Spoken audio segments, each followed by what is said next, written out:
Hello, I'm Eagle Gardens 1 on Instagram, and this is fucking talking shit with Eagle. This is episode 158. I hope you guys had an amazing Thursday. Mine's been up and down, but thank goodness I have an amazing guest tonight to share with you, so it makes today well worth it. Breeder Steve, how you doing today? Great, Eagle. Thanks for having me back. Just feeling the dad sweat. What was it you were dabbing on there? Some PK rosin, actually. Pink Kush rosin. I have a blob of it.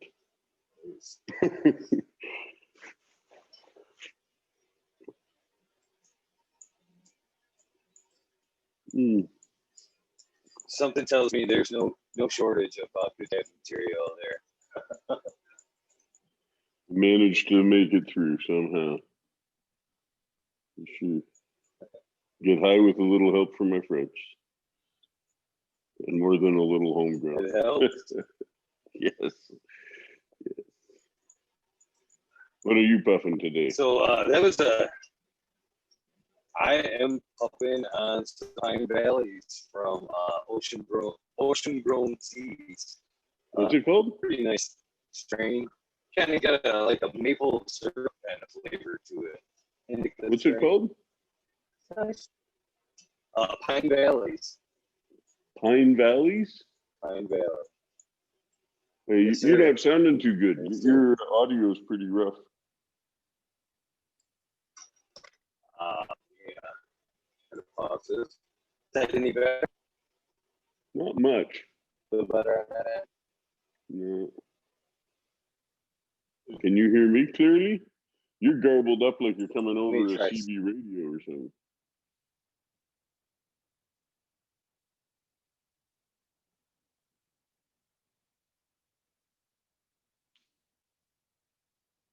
Or maybe you just got a microphone. Is this microphone any better? It's no, I don't have a mouthful of marbles. This one's not any better? Well, I can hear you better, but there's a lot more white noise with it as well. I'll try to mic off in between that's, as much as that's possible. A little better. That's a little better. Yeah. All right. So now you're going to sing the national anthem? Episode on oh, you don't want me to sing, that's for sure. That's for sure. So was that your first meeting with Mr. Jodry there? Have you had a conversation with him prior to the Future Cannabis Project? That's right. Oh, it was a nice chatting with him. I'd never talked to him before. And definitely knows his stuff. Totally loves it, yeah. Always cool to meet people that are right into it, you know. Obviously, there's more than a few of us these days. There is a ton of breeders these days.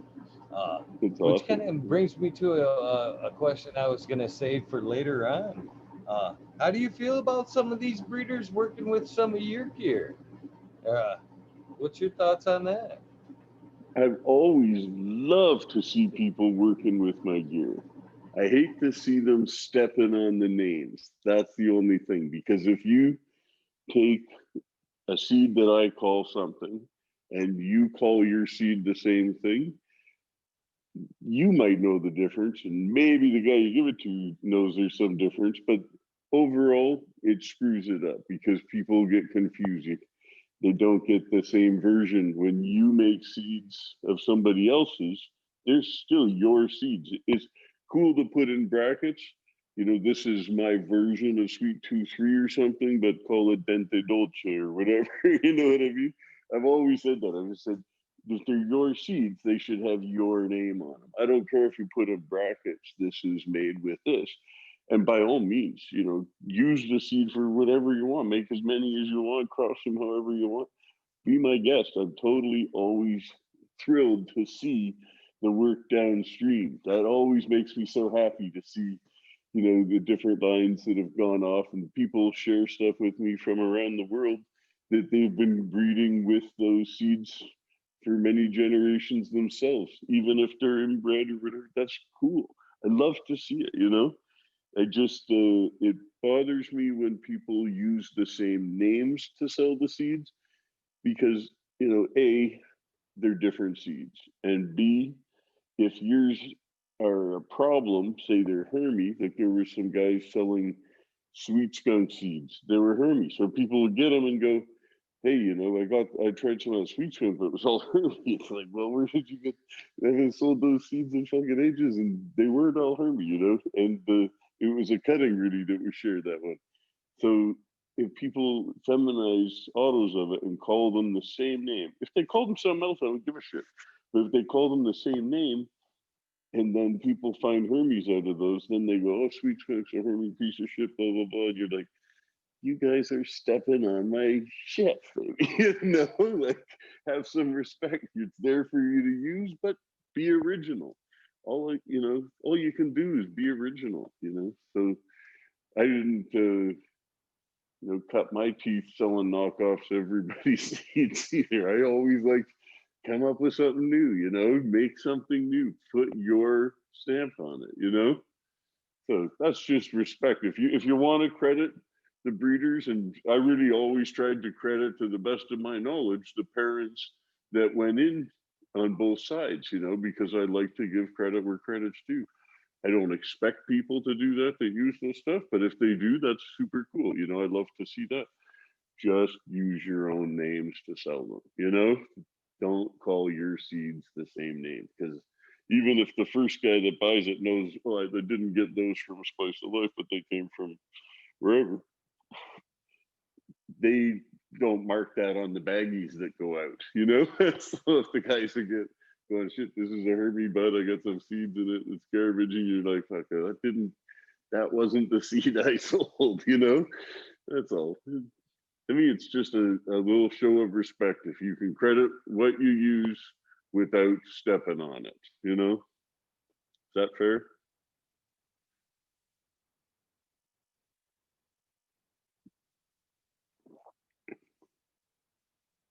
Are you there?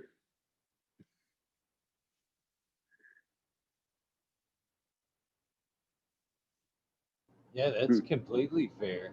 I I kind of view it as a good thing too. I mean, if I were to breed some seeds in a, you know, few years down the road, 10 years down the road, and seen somebody working with it at that point, I would consider it to be an honor.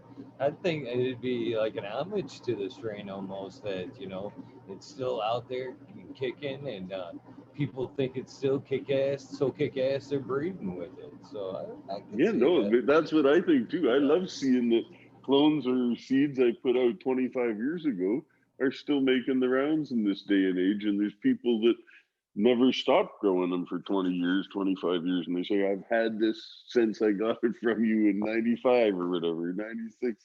And you're like, holy, that's amazing. Because they've tried everything else that's come through too. But it's just like they don't want to leave it because it's a favorite, you know? And I love to see, lots of us have lost stuff due to rage or moves or Lord knows what, right?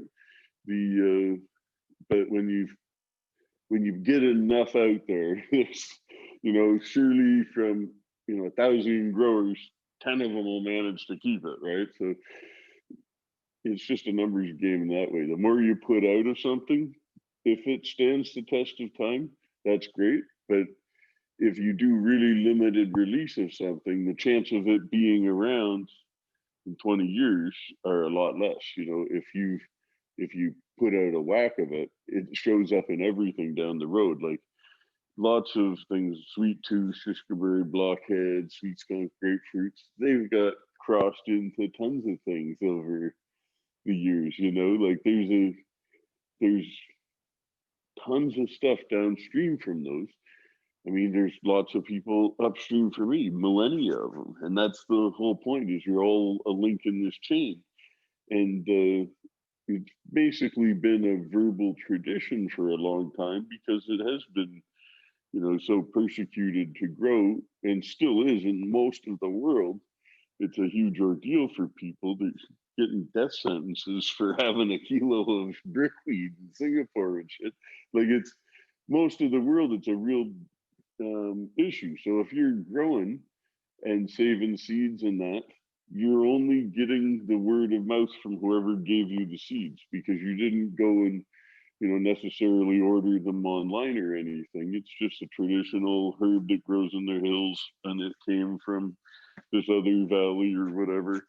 I mean, there's a million stories, right? So it's really interesting. Every herb's got its own stories, but it's such a long and often convoluted chain till, how did that plant end up in Jamaica? And maybe crossed from these and these and these, and developed there and selected by a guy with a taste for mangoes or somebody else with a taste for oranges. Everybody guides the selection. Every farmer that grows from seed has guided the evolution of cannabis, because it's their, it's the plants that appealed to them that most resembled their ideal that they would save seeds of traditionally. So nowadays, and for the last couple decades, most growers really just use clones, and very few growers grow even seeds to find mothers. Most of them just get cuttings, far and away, I would say. And then you'll get growers that'll start a pack of seeds now and then to find a new mother, and then they'll sell cuttings of it to their friends for 20 years. And that's great. So but the people that actually grow crops from seed is not so much in the developed world now. But places where they don't have indoor growing at all, like maybe in huge parts of Africa or Asia, these guys still going to save seeds every year like they've done for millennia, right? Because they can only put seeds away in their off season. They're not keeping clones. They don't have LED lights and everything. It's a traditional way to farm, for a farmer to save seeds, whatever the crop. But the modern world has, not necessarily for better, gone away from that, so that the farmers have to buy seed every crop. And that's how most of the mechanized agriculture seems to be done. It's not necessarily from farmers saving seeds every year. And that alone is a major issue, and it leads to less and less diversity in each of those gene pools. So that can have repercussions. But the amazing thing of cannabis is the diversity of it is because it's been, guided by growers everywhere it's ever grown. And now there's just more than there's ever been. And there's more people getting into hobby breeding. And once you start growing, it's not a sure thing, but often you will get interested in hobby breeding. And that's a beautiful thing. And the more people doing that, and the more seeds they grow out, the more spectacular cultivars will be found. Okay. And when I say cultivar, I mean a single plant. When you have a unique specimen, you start 10,000 of your seeds from the cross you made. You find your favorite plant from those 10,000. It could be a lot better than both of the parents. And in fact, it should be most better than both of the parents in whatever aspects you like. And when you take cuttings of that cultivar, and you might want to give it a number, so it's, eagle shit mother one, F1 mother one, or whatever this is. So you give it a code name with the name, and that cutting may be used for further generations, even with different males, or with its brothers, or with itself, or it could be back crossed to one of its parents. There's lots of ways to work from that plant, and doing all of them is not a bad thing to do either, because then you see what works best sometimes, So there is a process of trial and error to the selective breeding. But even if they don't even go that any of those further steps, they've already found a plant that was better than what they started with. So that one cross and the one generation to grow it out, you find your own plant. You can give that plant whatever name you want because it's a new plant. It was born in your care, and nobody else in the world has that plant until you start sharing it.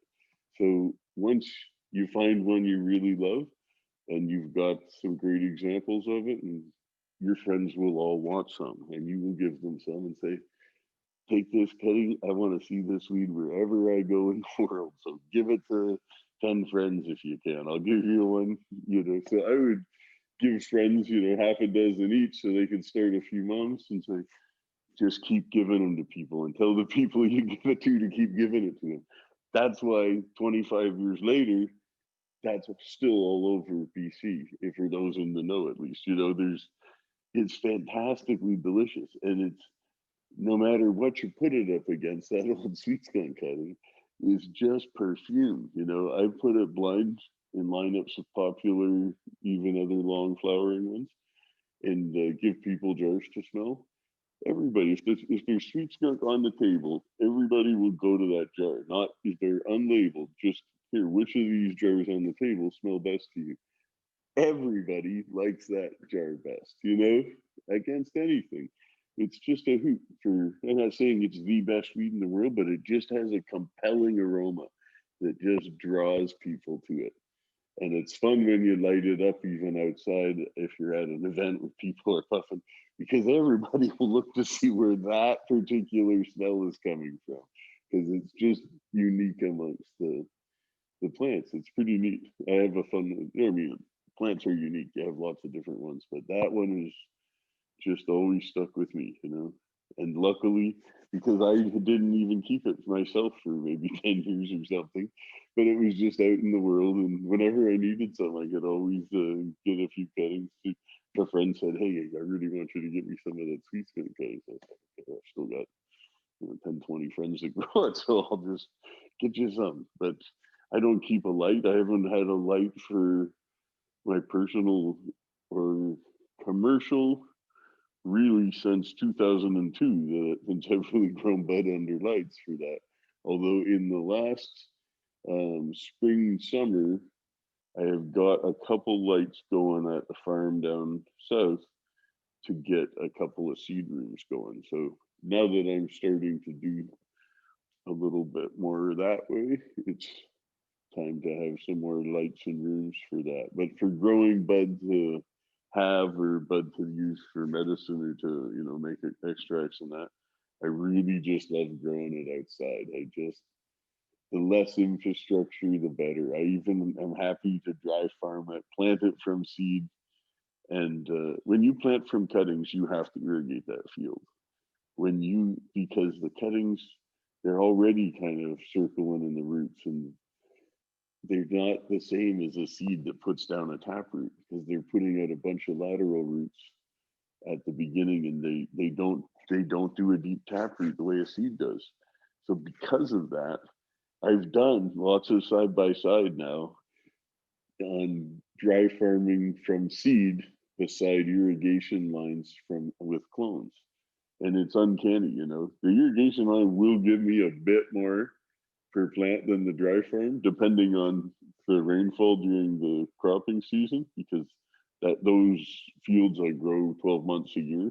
So if they're finishing, depending when they're growing through the different rain periods, you'll get some different response. But even in the driest season, they may be 75% of the yield in the dry farm side, but to get 25% more and have to irrigate, if you have 2,000 hectares to use, it doesn't really matter.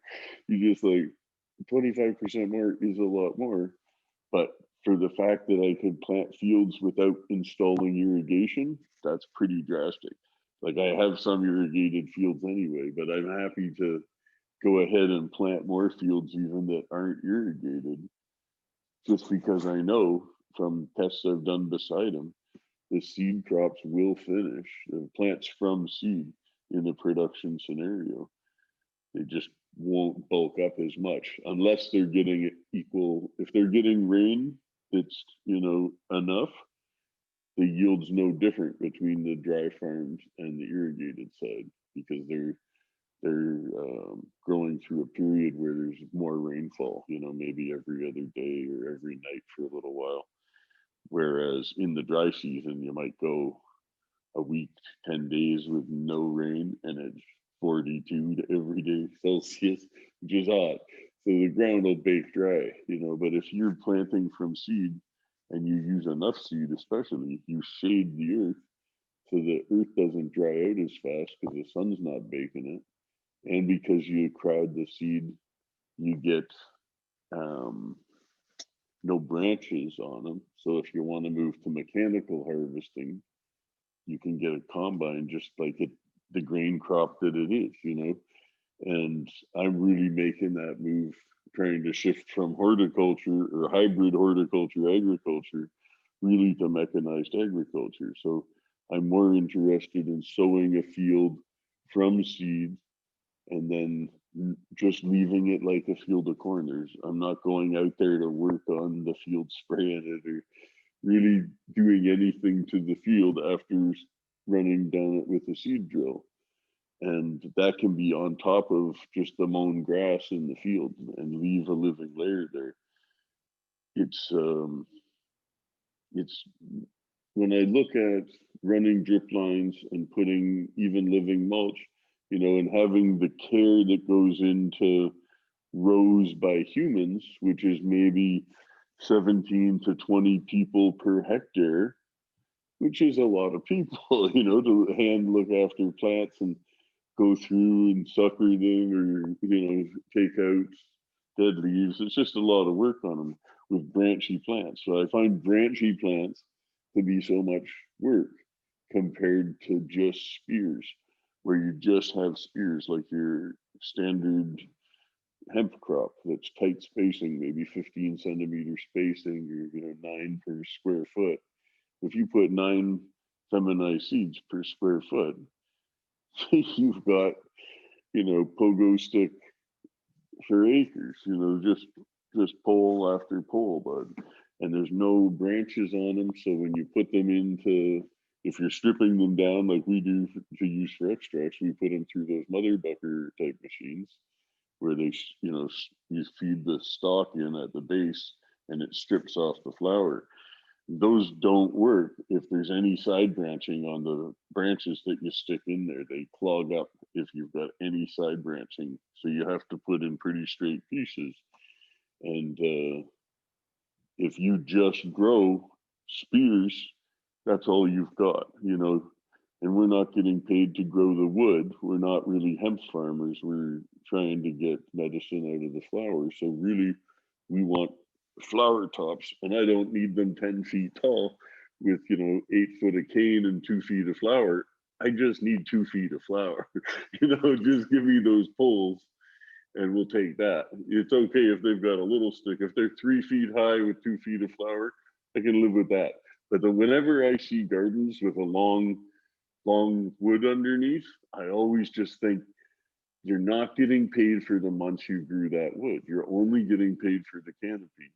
So if you're growing tall plants and there's timber, why you want trees in that situation, I don't get it. If you've got branches to the bottom and they're trees, that's another story. But when you see them all, lollipopped up and they're just growing the top buds, I'm like, why don't you just grow the top buds and cut it at that? You don't need to spend 2 months growing them off the ground first. The warmer they are, the better. Closer to the ground, they finish faster than higher usually. But it doesn't matter. 2-3 feet, that's my ideal field crop. The trees are too much work. Like if you're paying for a plant license per plant or something, of course you're going to try and grow 20-pound monsters, right? But if you're just trying to crop a hectare after hectare efficiently, the only way to do it is from seed, So for me, even I start making a bunch of seeds, they're not going to hit the market. They're just for me to keep filling up space because I've got to fill it up. It's not one crop a year, and it's every time you take some down, I need to be planting some more. and really stagger it, because I want to have a processing cycle. It was 889 hectares on that first farm, which is over 2,000 acres.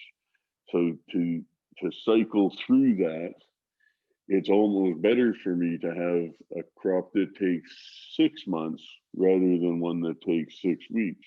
And a lot of the stuff I put out right now that's, from temperate climates, everything finishes faster down there. So a shocking amount of stuff, when you veg it with lights, because it's not suited to 12-12 on its own, and as soon as you transplant those juveniles to the field, they flower in 6 weeks. So that means turning over that block 8 times a year. It's too much work to transplant that field 8 times a year. I'd rather sow it with seed that it took 6 months, but gave me the same yield equivalent, but only have to plant it twice a year and not have to do it transplanting juveniles. Right?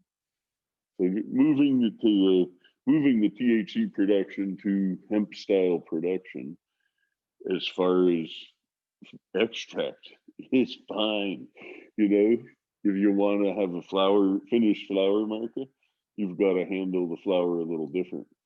But if you want to get into any form of extract, if you can grow it by the field in sea of green from feminized seed, you've got a whack, and you can do it so efficiently. So it's going to, my whole idea with this is to crash the price to start with of meds, because all I'm licensed for there is medical. There's no adult use scenario there. So medical markets can buy it, but I want to make sure that I'm able to put out top grade extracts of all manner for such a fraction of the price of places that are growing in facilities like greenhouses or indoors. And I think there'll be some places, like even not necessarily northern Michigan, but southern Michigan, I know you can grow excellent bud outdoors. And a huge amount of the US in the bottom corner of Canada, southwestern Ontario, is you can grow excellent outdoors, between Toronto and Detroit kind of area. And the rest of it's hit or miss. Even there, you could have an off year, but most years you can grow as good as you can get anywhere down there. So I love seeing outdoor from all kinds of places. I'm always happy to see well grown indoor, but it doesn't have. There's just something about the outdoor that's more regional to me. The indoor is kind of like the one design race, where everybody's got fair chance for using the same lights, and it's just up to them how long they leave them. Assuming they're growing the same clone, but there's lots of variation in skill of the indoor grower from setup to management and curing. But outdoor just has some terroir of where it comes from, so it makes it interesting that way to me. Like if you put the same clone in different places, you always get back, even if it was the same grower and did it the same way in 6 different distant locations, the bud would all be distinctly different, depending even from different parts of Hawaii, for example. But even if you had one Hawaiian and one Mexican and one Jamaican and one Michigan and one Colombian with the same cutting, they would all taste different because the land is different, the water is different, unless it's just rainwater, but it's probably more or less the same. But it is just, I don't know, I like it. It's like a parallel universe with wine, in that you have different appellations, so you can take a cutting from, you can take a Chardonnay from Burgundy and plant it anywhere in the world, and it's never going to be a Burgundy, but that's okay. It's still a Chardonnay, and it can be better and different in other ways. It's it responds differently in the different environments for both the climate and the mineral content of what it draws up, because it's all is what it eats. I don't even know if that was a question. I can't help but wonder, once cannabis gets going on a large scale like that, do you see it being like corn and anything else that we farm, that Absolutely. crops will have to Totally. be rotated? Totally. Yeah, that's exactly it. You've got to rotate the crops. I already run into this, and in the tropics, I have to use different crop rotations than you would use in Canada, for example. So here you'd use, I think, wheat or oats, corn, beans, and I can't remember what the fourth one is, but there's a four ideal ones recommended in Canada for a good cycle. Maybe it was just those three and then the hemp. Maybe that was the four. So every fourth year you would plant the hemp. But there was a reasoning for it. I can't remember exactly. I'd have to look this up and tell you later, send it to you. But I think it was on, if you Google on Manitoba, Government of Manitoba hemp site, I think they had a recommended, I think that's where I saw it. But they talked about having the one crop that starves the pest that you leave from the hemp. So you have like two crops that they can't eat after it. And then the one before the one they plant before the hemp prepares the soil in some other way. So I don't remember what the combination was exactly, to be honest. But you could look up recommended hemp rotation, even add Government Manitoba or something. I think that's where I saw it. Anyways, they have a good hemp site anyway, so there's some good recommendations there. But you really can think of, take your favorite THC strain for flavor, and just imagine if you made enough feminized seeds to plant that for hemp.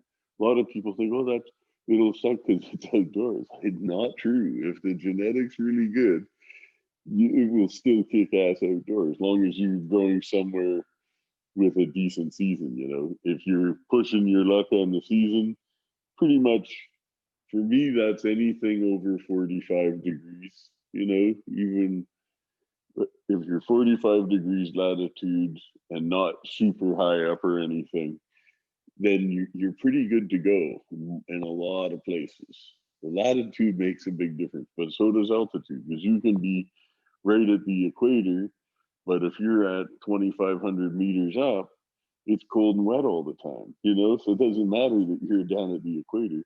You've got to find, the happy medium where you can get down the mountain somewhere where it's a little bit hotter, sunnier, drier, and not wet and cold and rainy every day.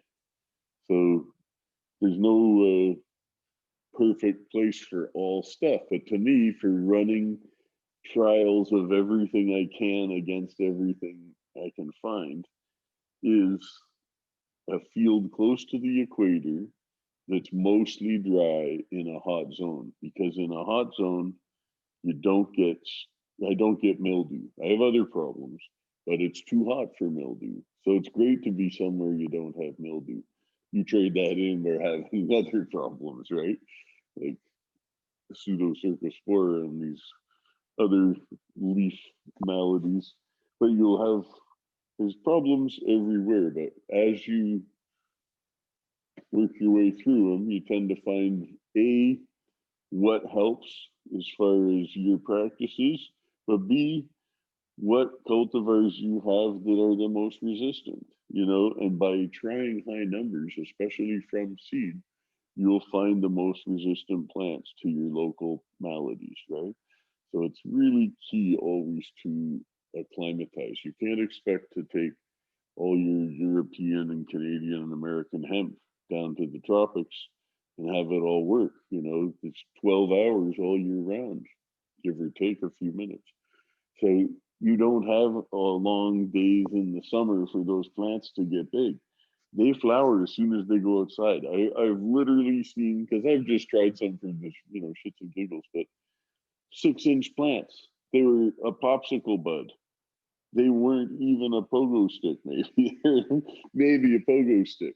But literally, they just, some plants will not get bigger than that because they need to be grown under lights. And still, when they flower, they don't have much stretch. So those little wide leaf plants, you got to watch. They won't go that far on you. But lots of hybrids they would grow maybe knee high. If you planted them after 2 weeks, if you rooted them for 2 weeks, put them in small pots, like 4-inch pots for 2 weeks, and then put them out, you will get plants that are, let's say, 1, 2, or 3 feet, anywhere there, 1 to 3 feet. If you don't even give them the 2 weeks veg, they won't even be a foot. And those might not even be a foot, some of those. If they were just this big when you put them out, they might just barely double in size, maybe 50% more.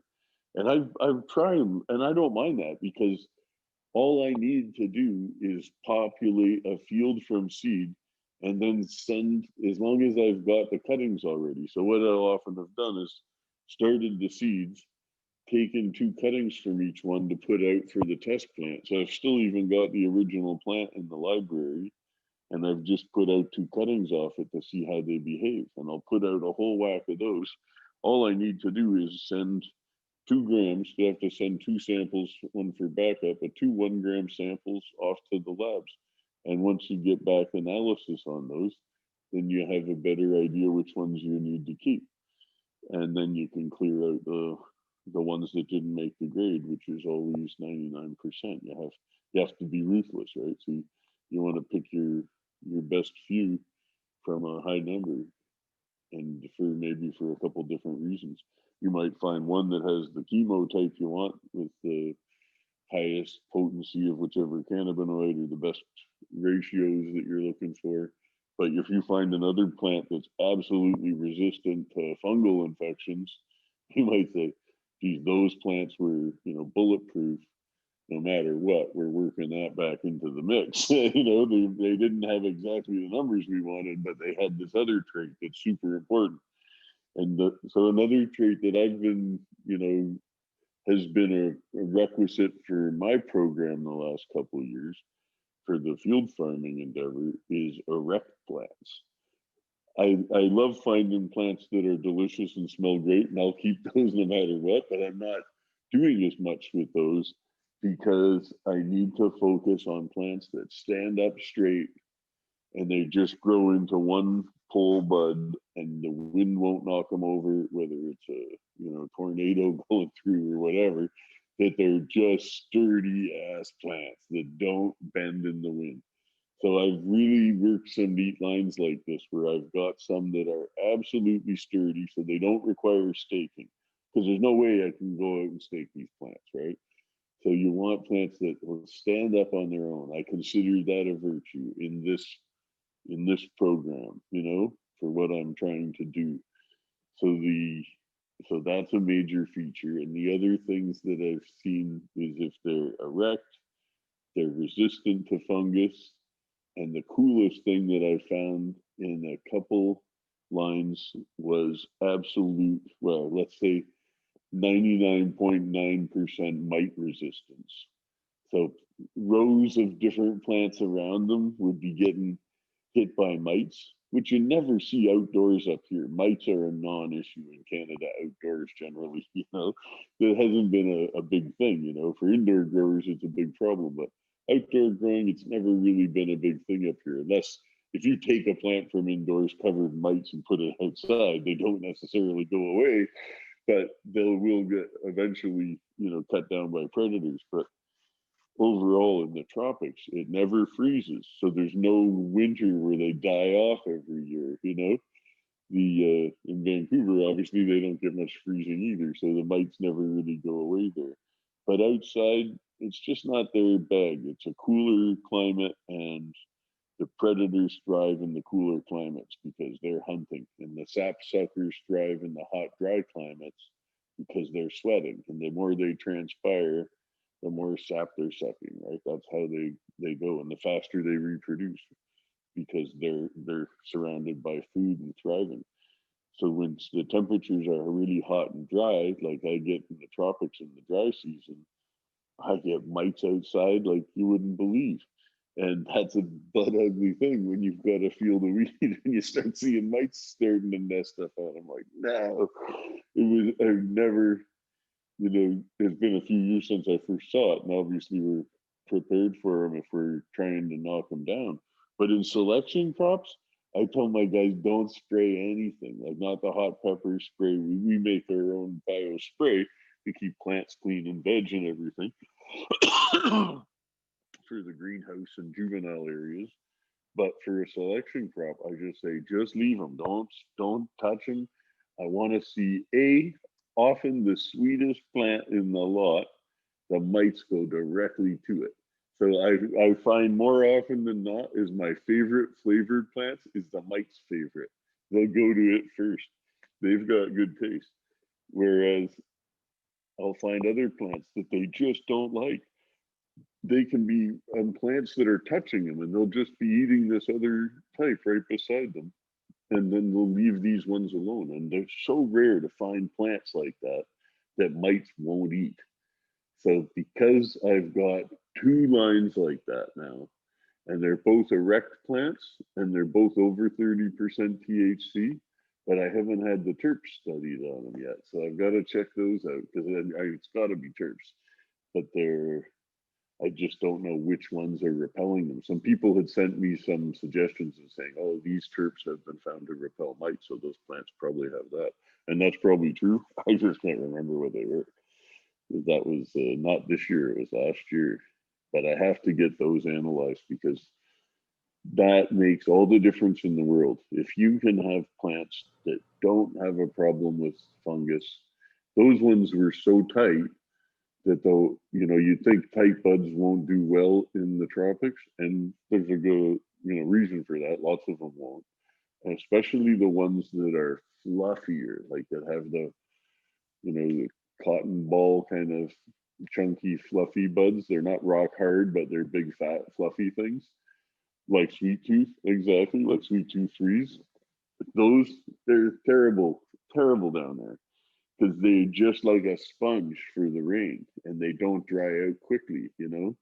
Whereas you see all the tropical plants that are very thin leaves and thin flowers, and they can get just pounded like a waterfall come over top with these torrential rainfalls. It's so thick and heavy, and those things are dry 10 minutes later. So they're not wet and molding like the real fat, fluffy things. But the other ones that do well are the ones that are rock hard, that are super tight and frosty because they shed water like a duck. It just runs off those plants. It doesn't get into the buds because they're so tight. It's like a golf ball on top, especially growing in that tropical light. It's intense, the sunlight there.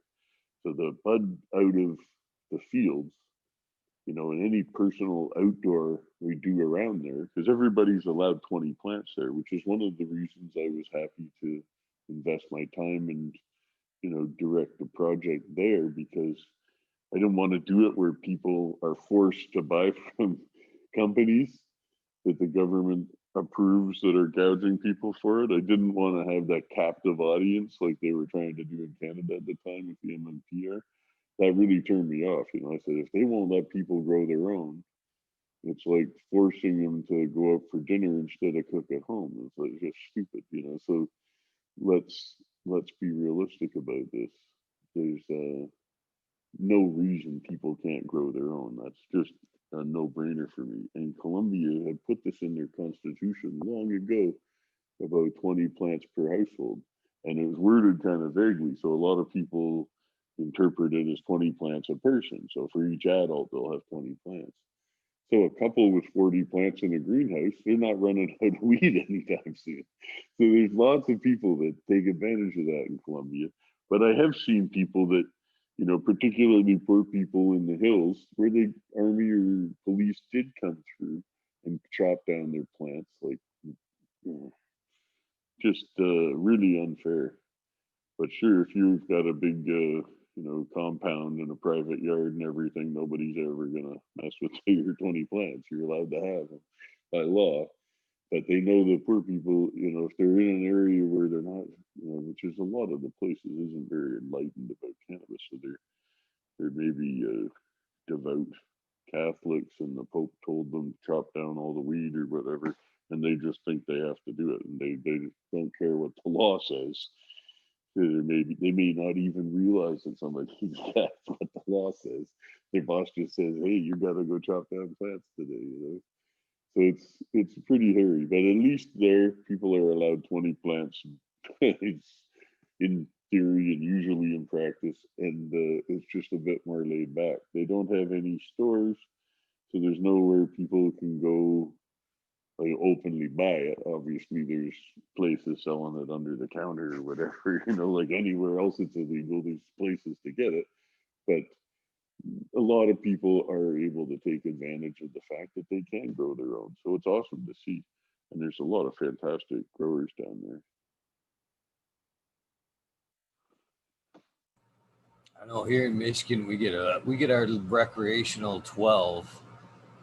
Everybody gets 12.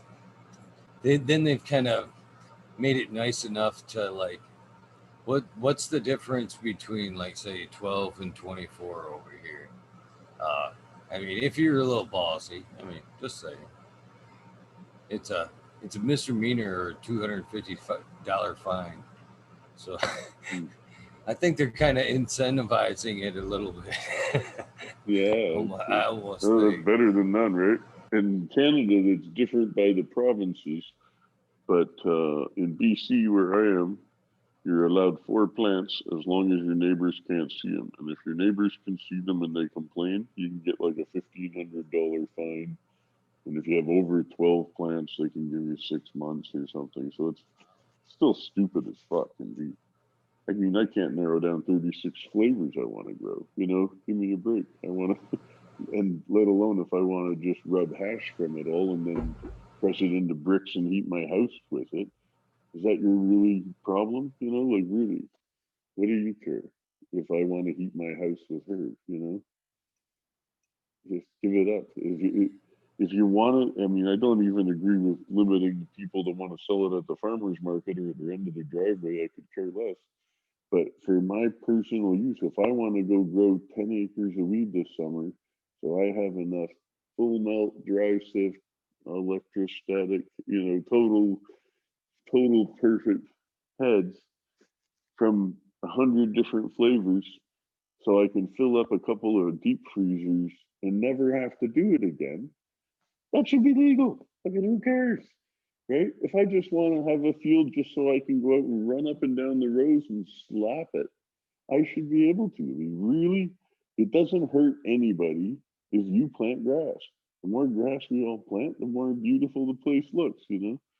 So plant grass, people. That's all.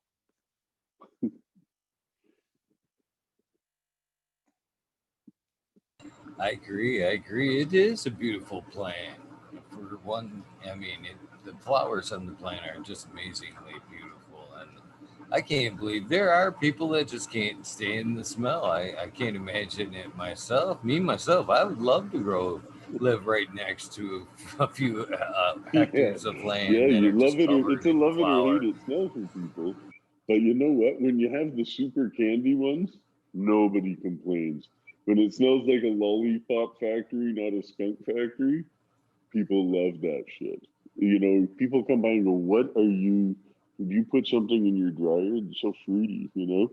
But if you've got something that's eye-watering skunky, people bitch like crazy. That smells skunky as fuck. And they hate that, you know.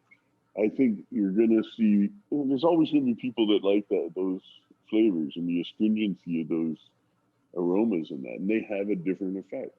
But the super candy ones, the real social buds, and I love candy buds. I've got one sweet tooth line.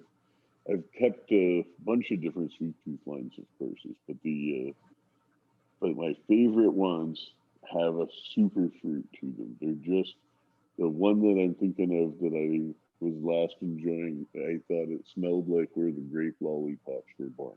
Like if you just pulled the wrapper off that grape lollipop, it smelled like that times a million. Like there was just a reek of candy. And that was a neat one. That selection is an auto too. So I hope to have something out for people around where you are in that part of Canada too, nearby there.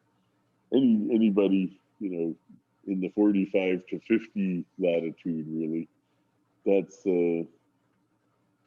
maybe a little higher, but they got to have something too. And the autos largely don't have a lot going on for flavors, compared to regulars. But that's been changing, and the more and more people that are now applying themselves to breeding for that, now that they can do it openly, I think we're going to see a lot more improved autos coming. But I haven't seen anything that I'm super excited about yet until this one particular sweet tooth. I had a green line and a purple line of auto sweet tooth that I kept a separate of, and the the purple one, is so candy. It's round. It's the shape. It's more the shape of grapefruit, but a little taller. But it had more the blueberry male coloring, which was a super purple stalk one. Not like most of the blueberries you see, but that was a really special plant. So it was fun finding an auto version of that sweet tooth that was heavy in the fruit, because the green one wasn't as fruit and sweet, but the purple one, super fruity and sweet and just candy. I have never ever had a cannabis as sweet as the sweetest sweet tooth. Those are just the sweetest cannabis I've ever had. And the later lines, like Sweet Tooth 4, that was bred more for its robust characteristics, sacrificing the fruity sweetness a bit. It was still sweet, but it wasn't the sweetest that it had been. But when you went back a couple generations, or the generations that went forward from those, they were separate lines. But the stuff that sold, because you got to remember, when I was doing these, there was really very little legal growing going on anywhere in the world back then. There was really very little. So everybody that was growing was underground, and their number one concern, most people, was not the headiest bud they could get. It's the heaviest bud they could get. They wanted chunky. So in the arms race of seed companies, it was all about, what did you have that was easy to grow and heavy, but still had some bag appeal and was pleasant to smoke. So the sweet tooth nailed that for a lot of people, and it was especially the 3 and 4, the later releases. Those two had the same father, but they went different directions on the mother. This 3 was a third back cross to the sweet pink grapefruit original mother, and the 4 was the BX2M1 and BX2P1, which was the father. Those two together, and the BX2M1 wasn't the sweetest plant of that generation, but it was the most robust plant I may have ever seen, of like cardboard green leaves. Didn't You could have mildew on everything around, but it wouldn't get it.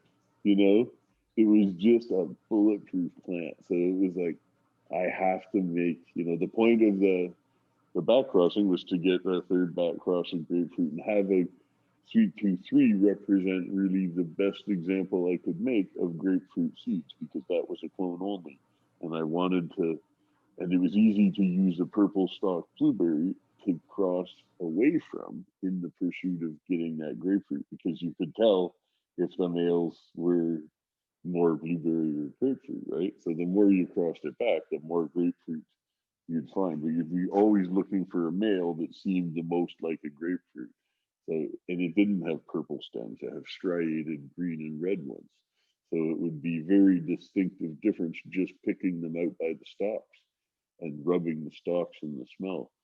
But a lot of the ones that had blueberry stayed in them that were really nice. But the original point of it was to back cross them out and have a stable grapefruit seed, which was what Sweet Tooth 3 essentially was.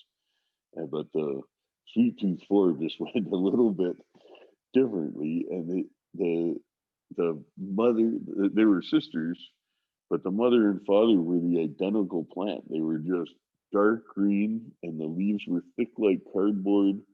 They were impervious to mildew. They were covered in resin. They were fat and chunky. They were just easy. They were absolute like Flintstones plants. They were so chunky, and I thought those two have to go together for Sweet Tooth 4. So I made those at the same time. You know, I'd have half the room with grapefruit and half the room with that Sweet Tooth mother, the BX2M1.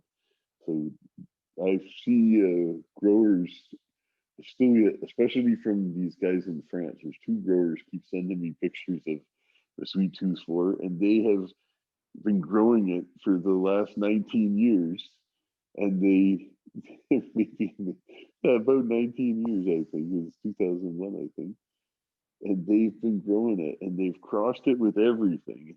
One guy he's saying, he's like, I can cross it with a Thai or Vietnamese or Nigerian, anything totally different. He says in 3 generations it all looks like the Sweet Tooth 4 again. It just dominates whatever you cross it with. And you can't, you think, oh, I'm going to make a nice hybrid with this. He says it doesn't make nice hybrids. It kicks their asses. It just takes over every time. He says you can't tell the difference between that and the other one. And I know in yeast, because I made wine for 15 years and I was quite into that. And with yeast, certain yeast, like traditional champagne yeast, has what's called a killer gene. So it produces something that kills off all the competitors. So some yeast can cohabit, and you can use 2 or 3 different types of yeast and even start them at different times and they'll still be okay. Whereas you start a yeast with a killer gene and it takes over, because when you press grapes, there's wild yeast starting to ferment on them before you've even pressed them. Like there's wild yeast on the skin of the grapes already going to work. So as soon as you press it, first thing that's happening is that. So you might take measures to slow that down, or you might just say, let's get some good yeast in there, lickety split. And if it's one with a killer gene, it'll knock that wild one right out right away. So I think the Sweet Tooth 4 had something of that, something like that in it. Like it just was such a dominant plant. It just didn't take anything. It's whatever you crossed it with just disappeared after a few generations. So it's interesting, but I don't, that's not really normal, but those guys, they keep sending me pictures, so I do believe them.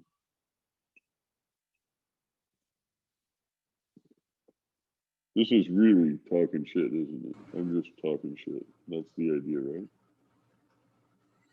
That is completely the idea. You threw me off there for a sec. So, still sideline. You really threw me off. I'm curious to know about the other day when you were talking a little bit. I had a question for you lined up, and then when you countered up there with the talking shit thing, you kind of threw me off a little bit. Total curveball. I'm curious to know. Curious to know about the oil, the cooking oil that you were talking about the other night. So to understand that right, are you just taking like a good cooking oil and storing your leaves in there for a matter of time? Tell me how to do this, because I was completely in thought. This is the lowest tech way to use up your plant. And the first time I made it like this is so simple. Anybody can do this. And when you're just starting out to grow, even if you have to cut early because you live too far north or whatever, and you can see some resin, but they're not sexy buds yet, you can still use it. And this recipe I've done with stuff with no visible resin, just fan leaves. And the stuff I had yesterday was just fan leaves from last year. I gave all the fan leaves to friends and gave them this recipe for making the cooking oil. So they made like think two of them made 5 gallons or something, and gave me back a few jars. And keep the jars in the fridge; they last all year if you if you don't use them all the time. But here's how you do it. The first time I did it, even I had chopped down Northern Lights males in like '89, and it was July, and in the middle of the summer back then, pot was getting thin on the ground. It was hard to score, you know. People, it wasn't like today when you'd never run out. There used to be times when it was hard to find dope in town, you know. And we always managed, but the middle of the summer was considered the dry season, right? And everything was at a premium. But I went and I had my second crop out, I think, and I found some males, and I went into the middle of the summer. I might as well try this recipe I heard about or read about somewhere. You take all the leaf or all the male tops as well in this case, but they hadn't opened. But I stripped down those plants, left the hemp in the field, just stripped all the leaves and the flower off it, jammed it into pillowcases or whatever, and took it back to a friend's apartment and cooked it in the oven. Just put sheets of it, cookie sheets in the oven to just dry it out quickly. And then once we had it all dried out, we crumbled it up, and I would take 1/3 of all the crumbled up shake and put it in a stock pot and cover it with oil. So it'd be sunflower oil or whatever cheap cooking oil you want to use is fine, really. So if you fill it up with sunflower oil, and then you simmer it, and you leave it to simmer for maybe half an hour on, 2 or 3 on your stove or something. So it's got a little bit of a roll going to it, and you can see that it's boiling. It doesn't have to be a heavy boil, just it's warm enough that it's boiling a bit. I would just leave it there for half an hour. I take it out and press it. So I may take it in different ways I've done to press it, but essentially you can pour it into cheesecloth and twist it, but where like oven mitts or something that you can like the silicone oven mitts that don't get you wet, because it's going to be really hot oil. You're wringing hot oil out of this thing. So what you do is you cook the first third of shake in that cooking oil. When you screen it out, you're pressing it out and you're getting it back bright green. There's a bright green cooking oil. You put that cooking oil back in the pot. You add another third of the shake to it. You simmer it again for half an hour. Repeat. Take it out, squeeze it as dry as you can get it. If you can press it dry, because you're losing oil no matter what. Every time there's that dry shake is now wet shake. So you've lost some volume. So you end up, especially but the second time you do it, it's not light green anymore, it's dark green. So when you put that dark green oil back in the pot and add the last third, you're going to need to add some more oil, because you probably don't have enough to cover it anymore, unless you press the shit out of it, right? So you put that next third of oil in there, and when you cook it and take it out after half an hour, it is black, like dirty used motor oil. You got this thick, it's all chlorophyll, and it's got everything in there. It's the full spectrum of that plant, really. And that black oil, it tastes very weedy, of course, but you've got a huge amount of it now. Like it becomes a huge volume from just a few bags of leaves, right? Strip a few shopping bags of leaves, and most of us compost, and mostly I always compost the leaves. I don't necessarily make this all the time, but sometimes I'll have friends say, "What do you got for animals?" I'm like, "Well, you can strip all these leaves," especially if I'm just about to harvest. I'll have friends come over and say, "If you want to strip all the leaves off of these plants, you can take them home and cook with them. Just bring me a jar." So get back. I'm just so lazy. I don't even do it anymore. But I get people to do it, and I take that oil, and a quarter cup of that oil in your standard pan of brownie mix or something is usually enough to annihilate 8 or 10 people. It's ridiculous, and you got 5 gallons of that oil from a few plants. It's stupid. It's stupid.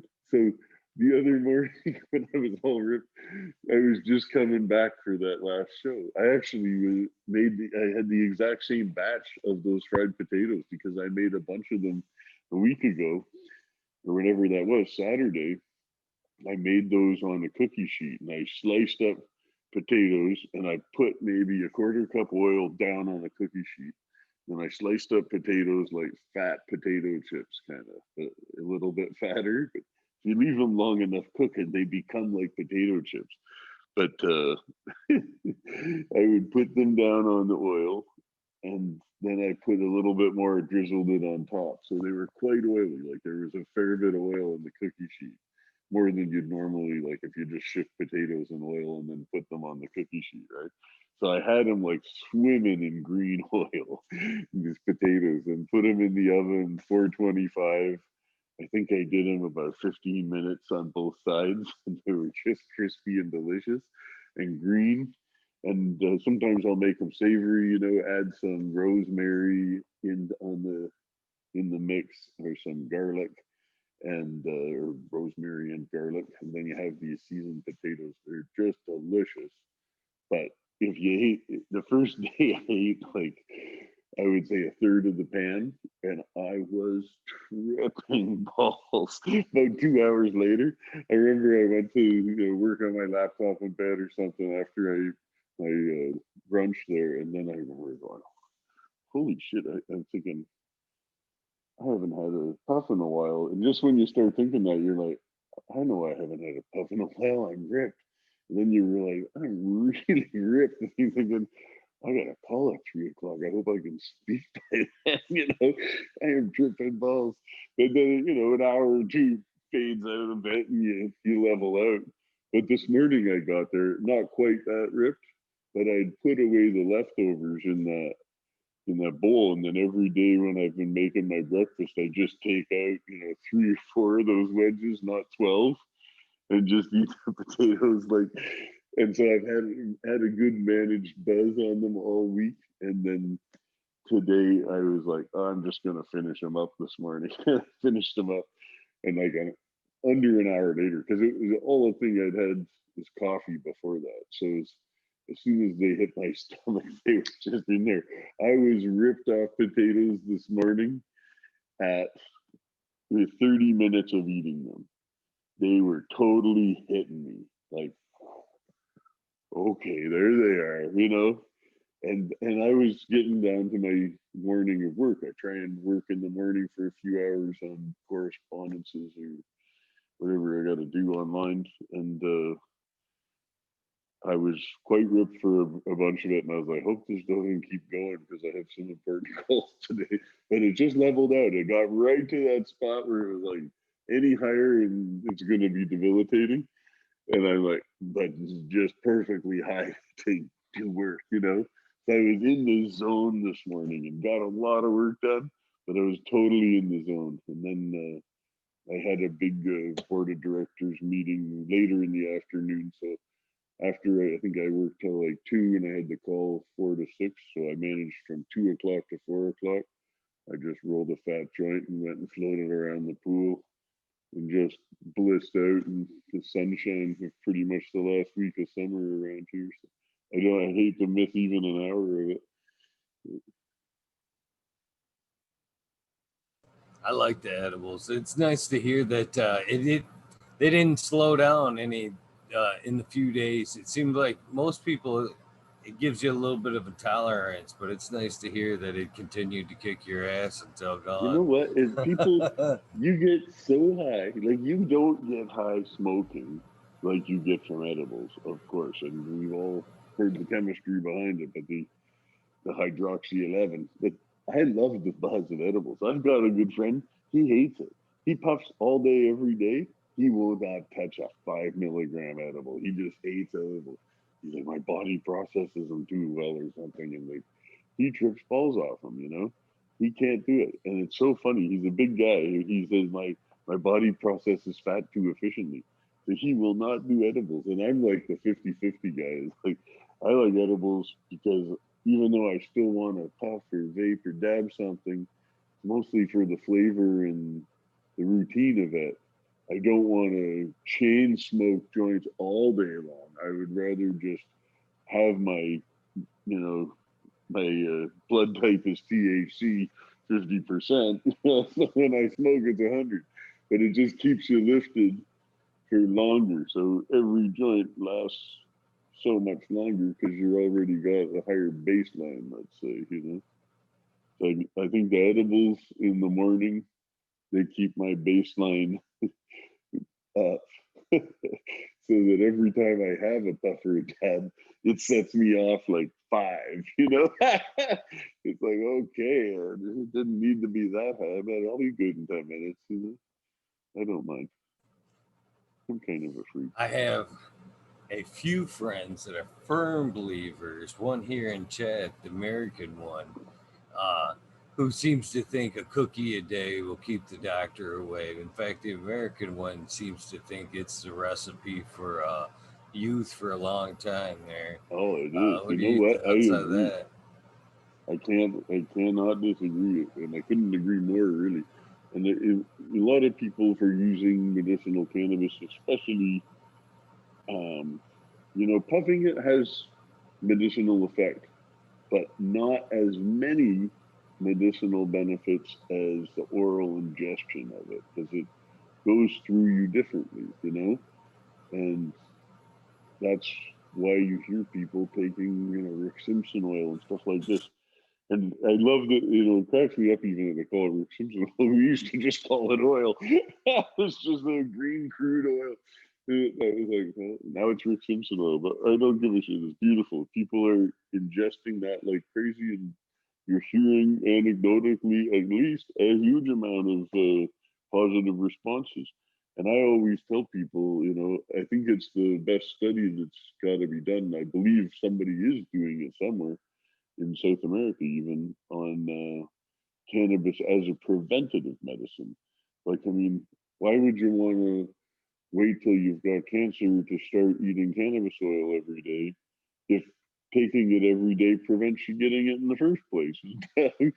That seems like, and oh, the side effect is a nice buzz. I'm sold, you know. And whether this is proven science or not, I don't care. I'm gonna eat cannabis oil for breakfast every day, and I am not gonna make any apologies about it. But you know, it dissolves Alzheimer's plaques. There's all kinds of things that I can't even begin to list them. I'm not, and I'm no doctor by any stretch of the imagination, but I do feel good from having cannabis oil in my diet. And I don't just mean hemp seed oil, I mean cannabis oil.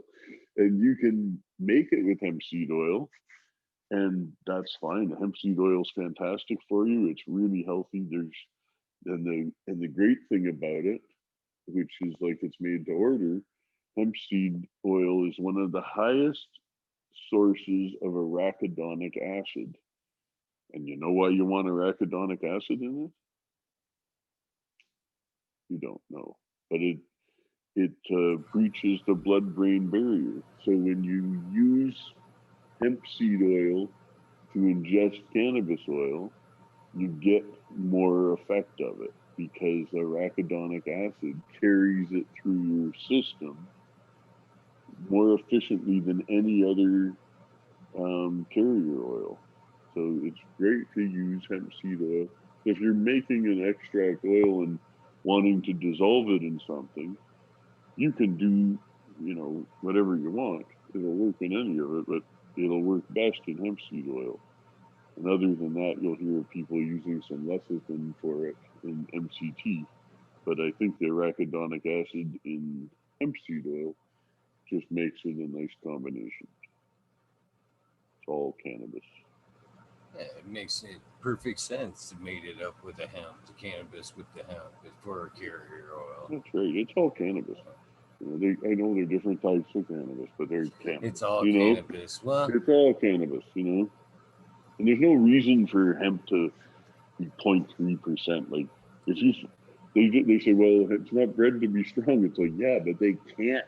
If they find a better hemp plant that's zero point 0.4, they can't use it in their breeding program because it has to be under 0.3. So it's the stupid regulations that or why it's not all one crop. There's no reason you couldn't have kind bud and still use the stock to make hempcrete or paper. It may not be optimized to a certain type of fiber. If you want to make silks, you might have. But if you took out the requirement that those silk hemps had to be 0.3, then they could creep up and be 13. You know, it's not, they don't have to be bred to be high THC, but they don't have to be bred to be low THC. You know what I'm saying? It's a stupid distinction, you know, and even this whole CBD THC distinction used to be like, okay, well, it's getting a lot of awareness out there, people, about a non-psychoactive beneficial part of the plant. However, it's so stupid because you can isomerize CBD into THC. So if they're going to let you have all the CBD in the world, you can make that into THC in your garage in no time at all. So just get over it. Leave us alone. Leave all the cannabinoids alone. Don't hassle people for one cannabinoid over another. Just so over it. We're all so sick of this by now, and there's such real problems in the world that they can spend all this time and effort spying on people and taking their shit and keeping them in cages and trying them in courts. It's a disaster. The drug war is still a huge, huge ordeal in the world for millions of people, you know, and we may be the luckiest ones on the planet, in that we can have personal gardens, we can talk about it and have a fridge full of weed at home. It's no problem. We can sit on our back porch and smoke a joint, and nobody's going to try and come and take your kids away from you, you know. But there's, you know, even the UK, or, you know, semi-civilized places, you know, most of Europe, you're fucked for growing. It's just so asinine. Sick of it. It's very asinine. It's such a beneficial plant. I mean, to demonize it like they do, it is silly. It, so many uses of it, from building to clothing to plastics to, medication. It should be something worldwide that we're able to grow, and Well, to we're see preaching people to the being choir there. persecuted. No, true that. True that. The American one had a question for you, another question for you as well, and he was wanting to know if you're taking seed donations for the million seed pop there in BC, Totally. or does he have to send them to Columbia there? He says the Columbia address scares him a little bit. You can send them to BC. That's fine. I get people sending them to both places. Often I get people to split the contribution, and I'll say send half to BC and half to Columbia. And then hopefully they make it to at least one of the places. If they make it to both, great, because I want to try them in more than one place as well. But to start with, the idea is to run them out at the equator at our main farm. So we hope to be doing the tests in 11 different climates around Colombia, which they've got 11 climatic zones for agricultural purposes. That's what they're divided the country into. So in our region is Orinoquia, and it's the river basin above the Amazon. So it's more settled along more plains, you know. There was a lot of forest there too that's cleared, but it's mostly plains in that area, and they have a rainy season and a dry season, and it's mostly dry season in the part where I am. Most of that region gets a lot wetter, but you got to cherry pick your spots, right? So I wanted an area that was flat for mechanized farming because that was my goal. But I didn't want to be where it was total swamp 9 months a year, which is like some of it. So my place is 80% of the annual rain traditionally is just May.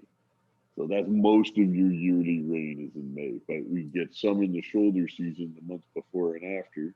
Then a month or so of sun, a bit of rain. And then in the late summer, early fall, like around now, they're getting kind of called the mini rainy season. So instead of every day, it might be every other day or something for a little bit. But by October, it goes bone dry. In October, November, December. December is the hottest month. It's uncomfortable. And January pretty nasty too. But I love being there then because that's when Canada sucks. So I don't mind if it's 40 down there. It's better than minus 40 back here. You know, the but in the dry season we can finish anything there, so it makes it a fantastic place for just a showroom of genetics where it can look at everything. That the external pressures aren't so much like the rainy season. I was really surprised actually because we've run some pretty good populations already with very diverse stuff. And even in the rainy season, finishing in May when it's pouring rain every day, not all day every day, but every day it'll pour rain for at least an hour or something or half an hour. And 80% of the things we tried would finish. 20% they would absolutely just turn to gray mold. They would just be done. You knew you couldn't use them there. But those ones in the dry season, no problem. They can finish in December. You can have those fat, fluffy buds. That's no problem. They were really weren't a problem with the mold. Anything in the dry season because it's just dry and so hot. But once it gets wet, you'll start to see who you can use and who you can't pretty fast. But it's fun. The million seed search, I don't know, I'm not gonna stop taking contributions as long as people want to bring them in. So whoever brings them in, all the contributors are welcome to visit when we have an open house. So what I'm trying to do is work out the flowering times this year of everything we're allowed to test. And this is the problem down there is I have to deal with the quota system, which is bullshit for R&D especially. It kind of works for the production. I don't really mind it because they want, if you have verified orders for X amount of oil, they know you need this amount of grass, which you get from this many plants to make that order. So they base your production quota on the orders you have. That's not totally unreasonable. I can live with that. But they will totally screw you even on that because you can only apply to start with in January. You can ask for a supplemental one later, but you may or may not get it. But in January, you might have 2 clones in your backups for all your licensed genetics that you've registered. And you're only allowed to keep a token amount of these plants. And then once they say, okay, you're approved to use plant number X or plant name X to make your 50 kilos of distillate or whatever. So we know you're going to need 5,000 plants and you get 100 grams each and you get 10% yield or whatever the breakdown was when you characterize the genetics for them.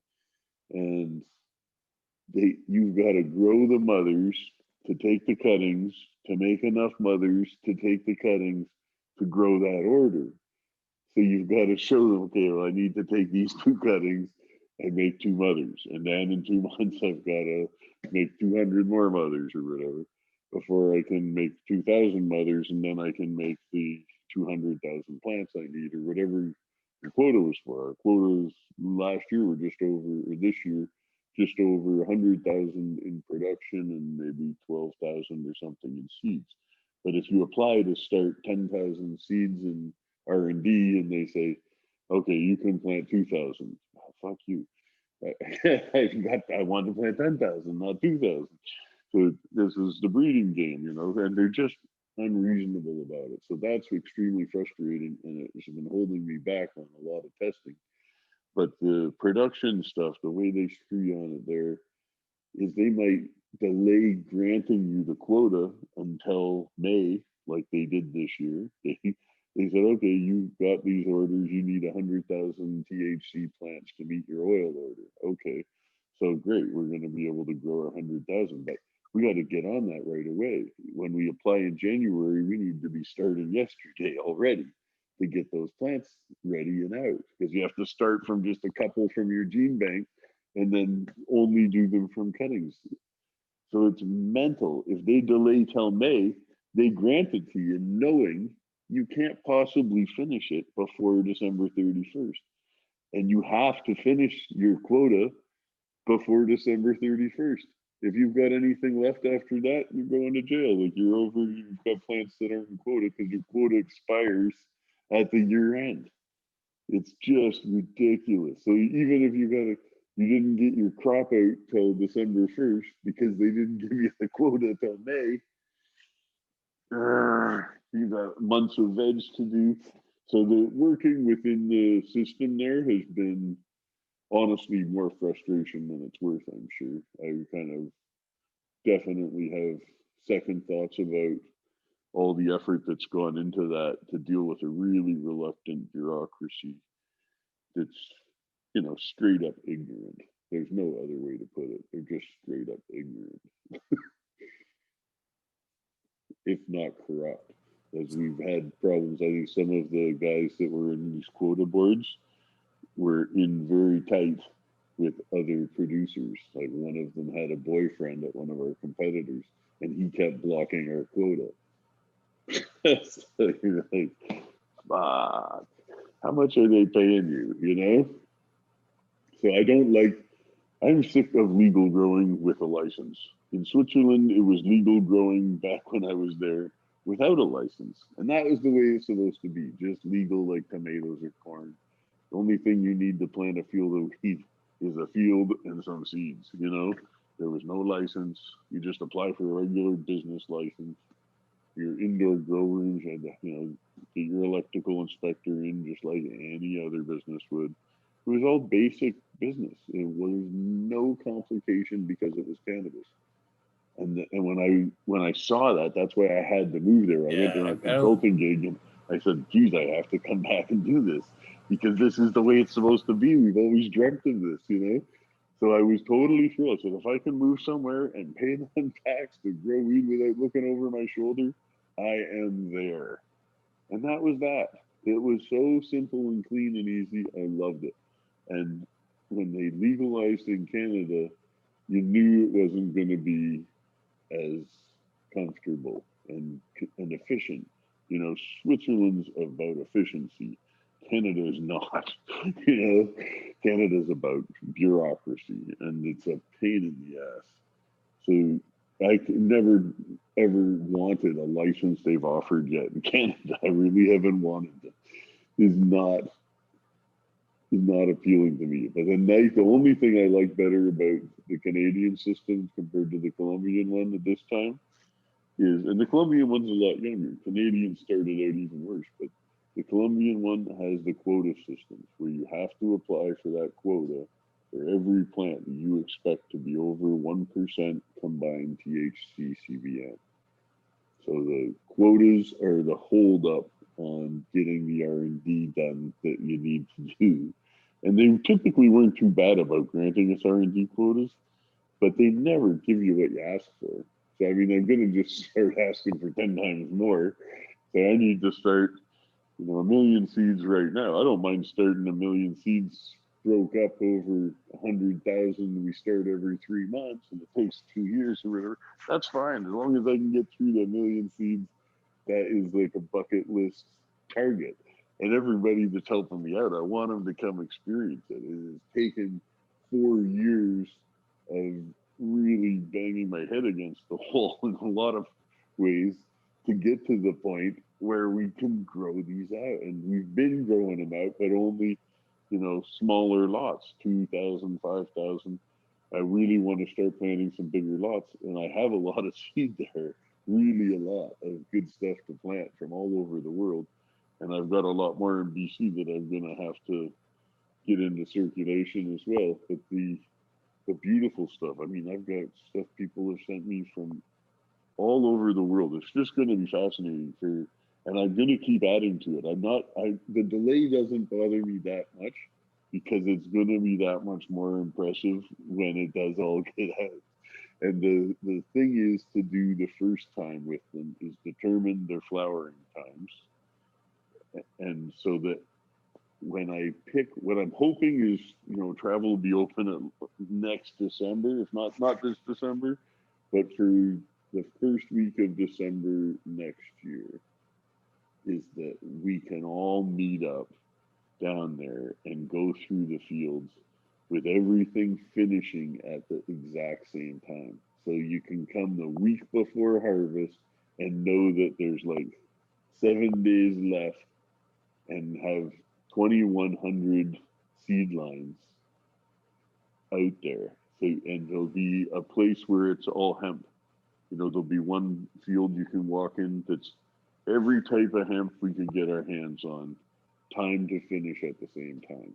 And then you're going to come back to the psychoactive part. We've got 60 acres fenced for psychoactive with 24-hour security. So the 60 acres of that, it'll be maybe 40 planted because a bunch of it's in veg and, you know, labs and offices and stuff. So there's probably about 40 acres there that'll be planted that you could go through and see a couple acres all of Asia, you know, a few acres of all of Africa, a few acres of everything from North America, you know, and really just have, or we just call it modern hybrids, whether it's from Chile or Holland or California. But I think there's enough even just from North America that we can break it into states and provinces and say, here's some Ontario grass or some Quebec grass. Because there's really seeds from all over, but it doesn't make as big a difference, you know, I think across Canada that way. But I bet you have lots of good Michigan breeders that you could have, you know, a collection of Michigan stuff separate from the Californian stuff, which is separate from the Oregon stuff, you know, and you could really break it down that way, or you could do it a little differently if, you know, for what you know of the heritage of them and say, okay, everything Kush related down here, anything, you know, that's got Sherburne in it over here or whatever. So you take a bunch of the modern stuff and kind of group the hybrids like that. Whatever, it doesn't matter. It's just going to be wicked. If we can have a couple thousand seed lines all alive at once, or the best examples of them grown from clone, because we want to take the best ones from the ones we found before that we might not necessarily need to start all the seed again, but we've got the clones of the, you know, the phenos of them at least. If there was a couple phenos, maybe we say, okay, well, we've got this one and this one and this one, and we can go through them. And I think it takes you a week to go through that many acres. Like if you, even if there was 20 acres, a week is not much time to go through and smell them all. I find even on, if I have a 1 hectare test plays, which I do, the 1 hectare that I cycle through when I'm doing selections, it takes me 2 weeks, you know, to walk up and down those rows because you want to go back. You know, you do it once and you're like, okay, you're kind of getting familiar with, you know, what's here and there, but you want to go back and smell them, and you know, your nose gets plugged up after you've been smelling for a while, so you want to take a break. You think, okay, I'll go have a coffee or whatever and blow my nose, and I'll come back out and do it. But it takes me forever to go smell my way through a field. It really does. But it's my favorite thing to do. Like, I just love to select cannabis for aromas. I love it. I love walking down there smelling the roses. I go to all this trouble to do this project just so I can go and do selections. You know, to me, that's the bottom line. The production is laying bricks after that. It's not something on a day-to-day basis that really excites me. It's just, you know, it's putting down kilometers of highway. It's great. You're building something, it'll be there. But that doesn't excite me the way selections excite my senses, and finding a new plant, you know, that's like, ooh, look at this one. So that I've gone through with my staff down there and trained a lot of the guys that work in the field, or the ladies. I've gone and done sensory tests with them, and I'll pick out aromas. I'll find, one day I did this with male plants, where I had, you know, a couple hundred male plants, and I was about to start getting rid of a bunch. And so I got there. When I get there, I get to kill a bunch of stuff. I get them to save it until I come down. And then I'm like, let me smell all those males before we, you know, I'll pick a few to keep. But let me check them. So I'll have a bunch of plants just waiting for me down there in my machete. So whatever I don't like, get in the machete. But often I'll say, okay, this one smells like limes. This one smells like oranges. This one smells like bananas. and I'll pick out a few that to me are really obvious. When I rub the stalk on that plant, I get a very distinct smell. So I'll get the ones that I find are most obvious to me, and then I will put them with a few random other ones, and then I'll ask the crew to come through. And sometimes, the crew's grown since you've been down last, so it's a good thing to repeat. But I'll say, I want you to go through these and just blurt out, one at a time. I want you to walk down, rub the stalk, and blurt out what it smells like to you. So some of them, they'll go and rub them and just shrug. They don't know. They don't have the organoleptic memory to associate what they're smelling with a name in their memory, a smell in their memory. So other guys they'll go through and banana, orange, lime. I'm like, okay, you come over here. So find the guys that are calibrated to my nose and say, okay, you guys know what we're doing here. You can smell those plants. Those are the same things I smell in those plants. So you've passed that test, 100%. So what I want you to do is when you're working in the fields and their fields were growing from seed, I want you to tag them, and you can each have a different colored ribbon tape. You give them that plastic ribbon tape, blue, green, pink, whatever, and say you get 2 for each seed line. So if there's a bunch of different seed lines out there, I want you to each tie a ribbon on your 2 favorite plants. And you can put them on the same plants as somebody else. That's fine. It's even better if you do, actually. Because if everybody has a favorite, it's really easy. I see one with 3 tags on it. I know those guys all like that one. So it makes it a lot more efficient when I get down there and have to go through, thousands of plants in the field. So I get a real kick out of doing it, but I get a real kick out of training people and identifying people that have the ability to do it. Because I don't know, I'm not going to live forever. And I do want to share what I've learned with people that are able to carry the torch, If I can if I can make sure there's 20 people doing what I was doing, that's awesome. We're all fanatical about this plan. We want to see it develop as great as it can. And whether I did it or not, enough people are doing it, it would be done anyways. But for the more people are doing it, the more we're going to see, the more variety. And there's so many things to work on. Like how many people are breeding CBDV up right now? Not very many. I'm sure there's a few, but not very many. So, I mean, there's all these niches you can attack that are, in my case, that's non-psychoactive. So if I've got a variety if I work in a seed line that's, 5% CBDV, that's already high compared to most people's CBDV, right? And the thing is, I can't do it easily if it's also 5% THC. So I have to be able to knock, for us, 1% is the cutoff. So I have to be able to knock the THC down to 1% or less in combination with CBN. If it's 0.5 and 0.4, considered 0.9. So the CBN counts as well against us. But if we are under 1% combined THC CBN, we don't need quotas.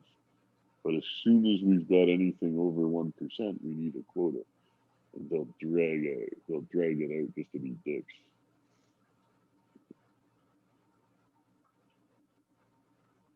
So how many how have you found any winners there in the seed popping there out of the million? How many have you found that you are like? Well, for different things, like we've got, make sure you get some cuts of that one. I've got about 3 that are promising with THCV. I've only got 1 line right now that's promising with CBDV. I've got 3 THC varieties that are over 30%, which I consider decent, Yeah, especially we laugh when people are outdoors not strong. It's like, I will knock your dick in the dirt if you try some of these ones, because it's not just the THC, as you know, but it's the THC is a major factor. You need the terpenes for it to be intense and to have a direction, but it's I'm always shocked how bloody strong the outdoor is in that region. And it's not every plant, of course, because not every plant genetically that strong, but they really, if they've got it, they'll do it there. So it's the CBD lines we've looked at. The highest I've got is 24%, but the THC was also about 5%. So that's still psychoactive for us. So it's impossible for us to do CBD production with that because we'd need to get the quota for every, even though nobody's going to want to get high off 5% THC bud, you'd still have to grow it under 24-hour armed security. And, when you make your extraction from it, you can knock the THC out, Sounds It sounds like the perfect mix for a good oil, to be honest with you. Like a 20 Yeah, to you know 5 what? sounds like. And I know through some friends there that have epileptic children that, and they've been the ones pushing for medical from the beginning. It was called Jacobo's Law. And they've found there's about 70 families in this association, Fundación Cultivando Esperanza, but they have about 70 kids they were helping 2 years ago, or at least, and they all agreed that the best results they had for their kids were 2-to-1 CBD to THC, so 2 parts CBD, 1 part THC. So if you can give them something that's 20% CBD and 10% THC, and they can grow it themselves and make the oil at home. They don't all want to make the oil at home, but they all do because there's none on the market yet. When the government down there made regs, it was really from a business point of view for export business to bring foreign reserves into the country, and they really left the locals hanging. They did, because they're already allowed 20 plants, and they're kind of like, well, we're not just trying to make money off people buying weed here. Everybody's allowed to grow it anyway. We want people to export it and bring in some hard currency, It's stupid. Every country can be self-sufficient pretty much. There's no reason it couldn't. But I can understand them wanting to have an export business. No problem with that. I think it's great. But don't do it and say we don't care about the domestic market, because it's not just about the business, it's about people's access, right? Not everybody can, I think a lot more people could grow their own than do, but for some people it's just not an option. They don't have the space. They're living with 2 families in 1-bedroom apartment or something. They still need their drops, but they don't have a square foot to grow a popsicle. So there's got to be availability. So I really hope to get something on the market domestically down there for people, and that's super affordable. Like the whole point of being able to grow year round in one place and really crank it out is to be able to put out medicine cheaper than anybody else. It's not about having better margins than everybody else and getting the most price we can get for it. There's tons of people growing for rich people already. I want to grow for the poor people too. If the rich people want it, they can have it same price as all the poor people, But I want to make it I call it my Miles of Smiles program. I want to see everybody lit up and make it affordable, so it's not a big deal. I mean, it really shouldn't be a big deal. You should be able to go get a month of tinctures and not have to decide if you're getting groceries as well. It's like you say, you can make those infusions, even just the cooking oil. You can make something really inexpensive that can be nothing. It can cost you basically just infusing cooking oil. The cooking oil is the main cost. If you're just using the leaf for that, the cooking oil costs more than the grass. Think of it that way. You're just adding, so even if you just doubled the price of the cooking oil, but medicated it, think of how cheap that is for people, right? Family can spend $3 and, mom and dad can use their aches and pains for a month, you know, And at the same time, they're still eating. They're using it in their cooking oil.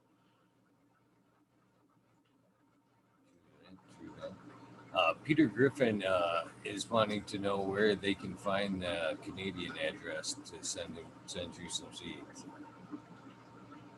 Shoot me a DM through Instagram if you don't mind. I can give you an address there. I'd rather not put it on YouTube right now. I don't blame you. I have a lot of visitors and maybe not all good.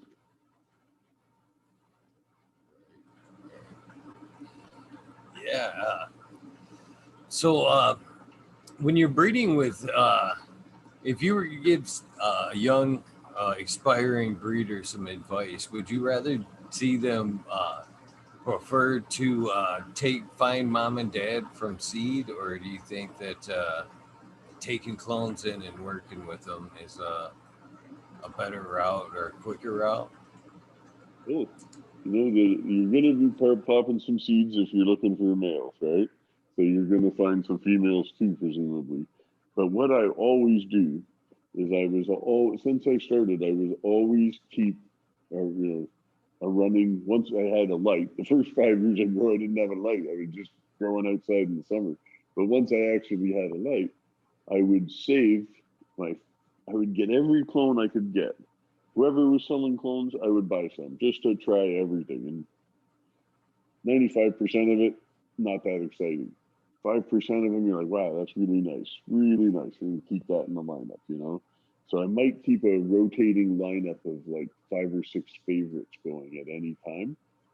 And I might be trying out, 100 or 200 different lines every year, even just 5 or 10 seeds, whatever, but popping lots.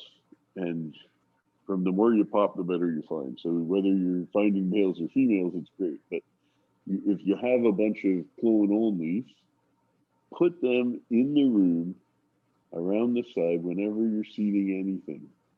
Always put them in and get them hit with the male you're using. And now you've got a new line with that, and when you grow some of those out, you'll see which ones take with each other really well. And if you want, you can recreate them. So it's an F1. So let's say you pop a bunch of Eagles Garden F1, and you say, oh, this was good, but it's an F1. So they're not stable. That male isn't designed to be stable. Whereas if you took a Sweet Tooth 3, it's bred to be stable. So everybody could take a Sweet Tooth 3 male and cross it with their favorite females, and they weren't just making polyhybrids with polyhybrids. But if you are making polyhybrids with polyhybrids, it's going to take you longer to get to a point where you're not just looking at 10 different phenols all the time. If you want to call your strain, you can't even say the word strain, but if you want to call your seed line something and give it a name, it should look like something. I'm the rare dude that thinks your seeds at some point should get to a consistency. I don't get it. Why it always drove me nuts if I would plant stuff that's this is called this, and you grow some out, and you're like, well, there's no two plants that look the same. So what is this? It's like an adventure mix. So just call it an adventure mix. You can say I crossed this and this and this and this, and it's totally unstable, but it's not really aligned yet. It's something, but it's what are you going to do with it? What are you trying to do with it? What are you trying to say? So I think always take your favorite females and let them get hit with any pollination you're doing, just to have an extra cross of it.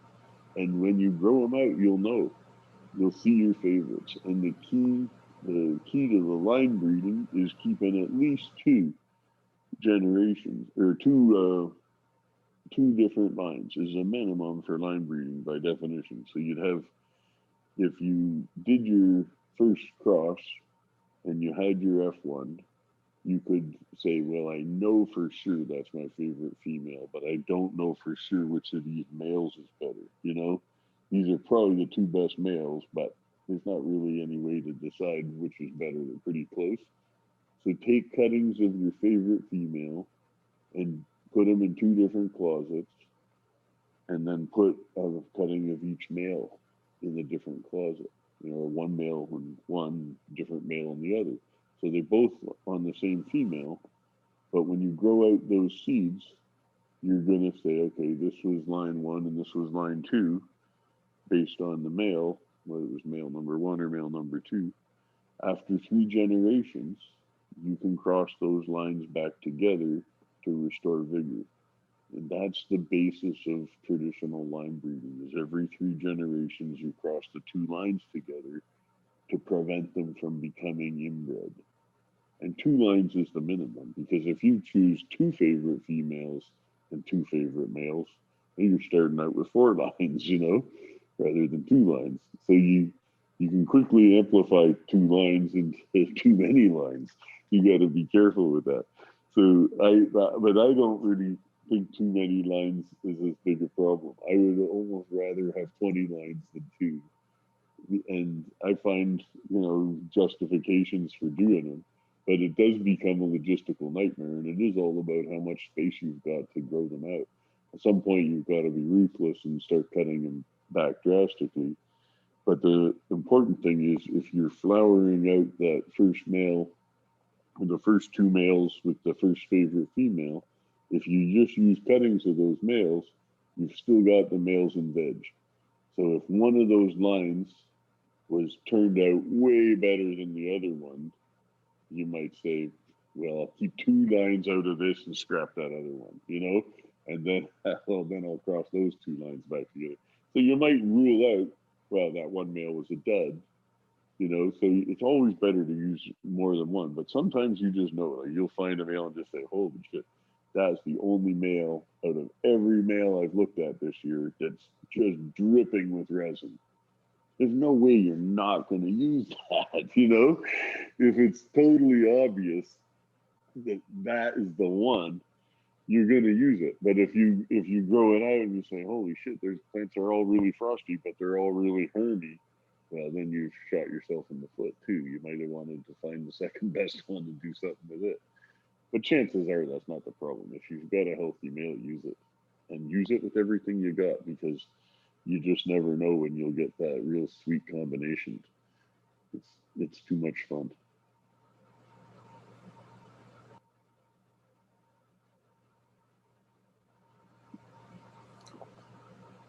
Well, you just shot my next question right in the foot there. And that was going to be that, when you're thinking of crosses, I mean, is it better to use that one male or to use like a selective, I'm thinking of a certain flavor and I need, a grape and I'm looking for another flavor out of this.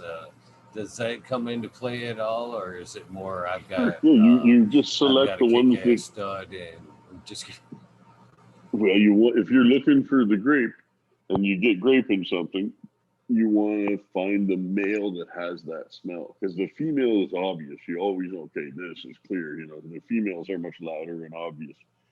The males, sometimes you've got to go and give the stalk a rub, because often you want to choose them before they've really flowered much, because you don't want a bunch of flowery males around if you can help it. So you want to see them start to flower, but then you got to make up your mind.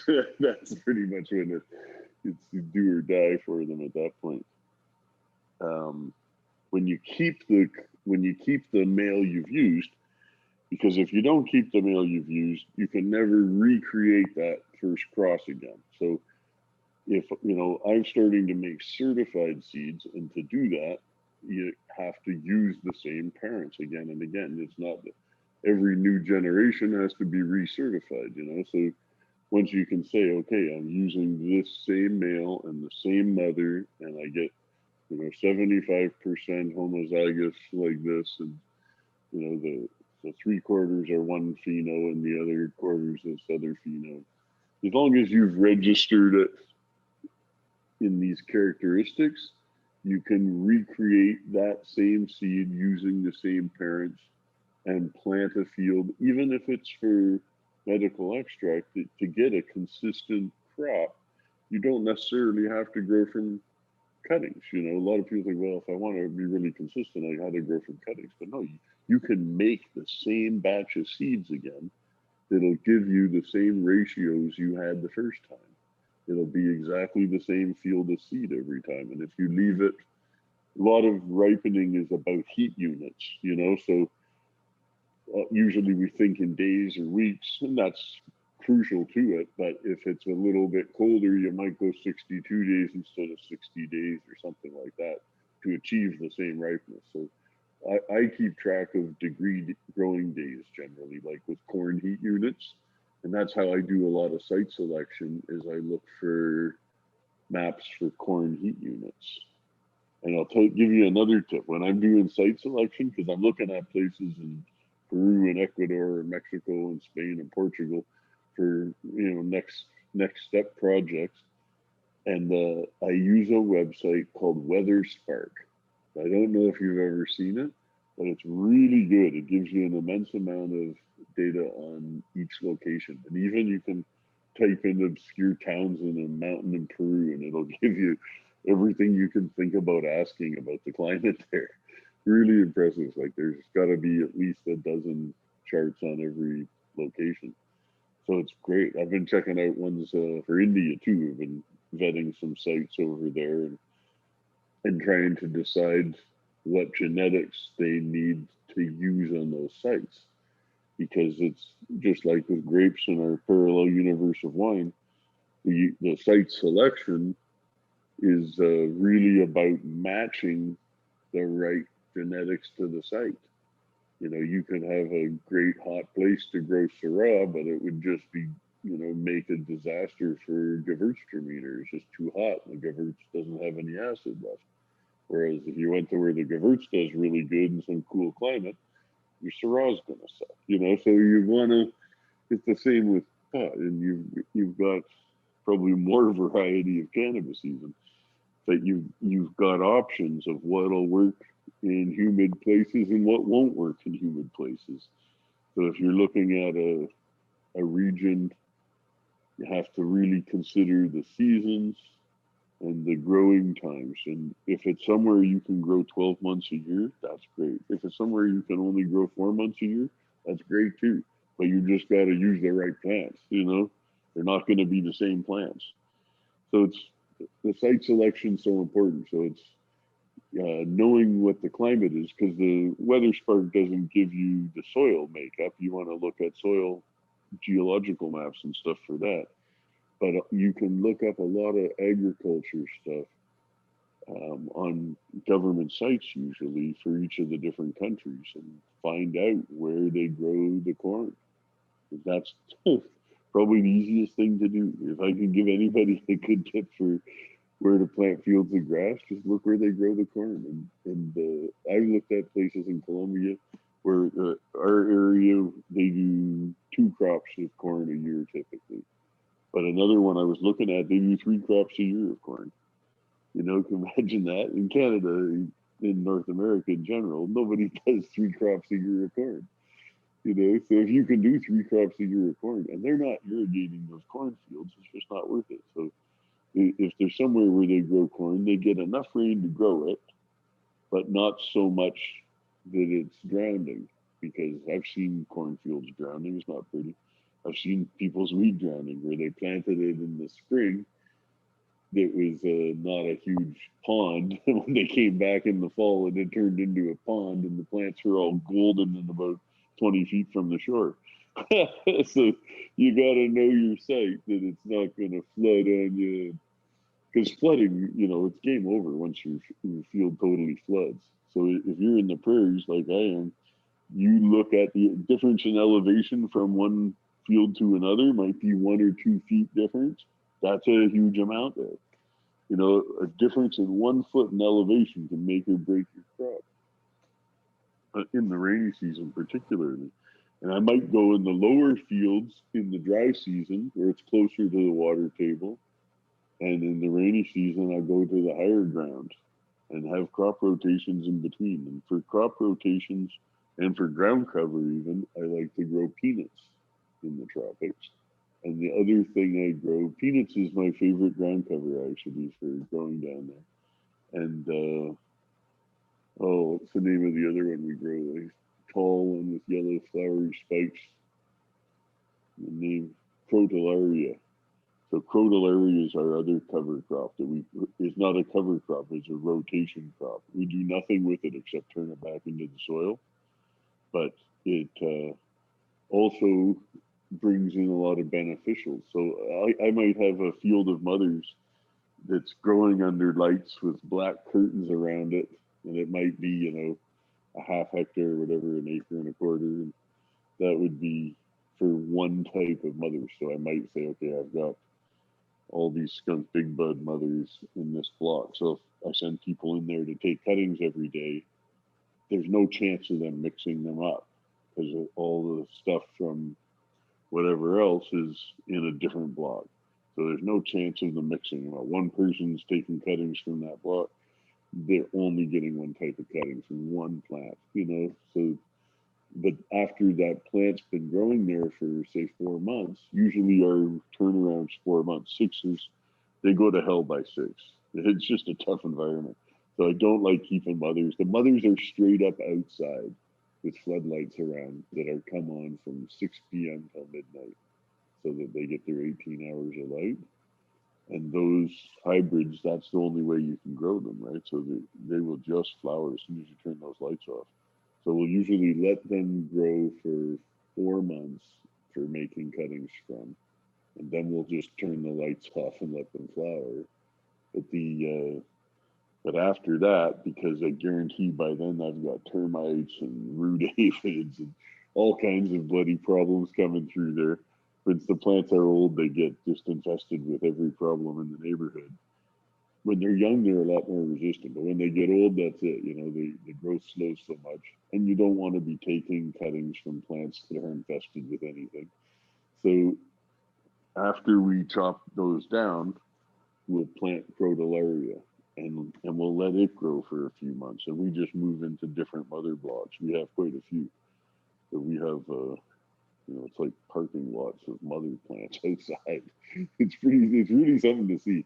I can't wait to have everybody down that's coming because it'll be brilliant. It really will. And I want to make it an annual event because I know we'll always be adding to the collection at the very least through things we develop with the collection. You know, the whole idea of the collection is to find stuff to use. And I know, you know, if I try 2,000 things, I'm not going to use 2,000 things.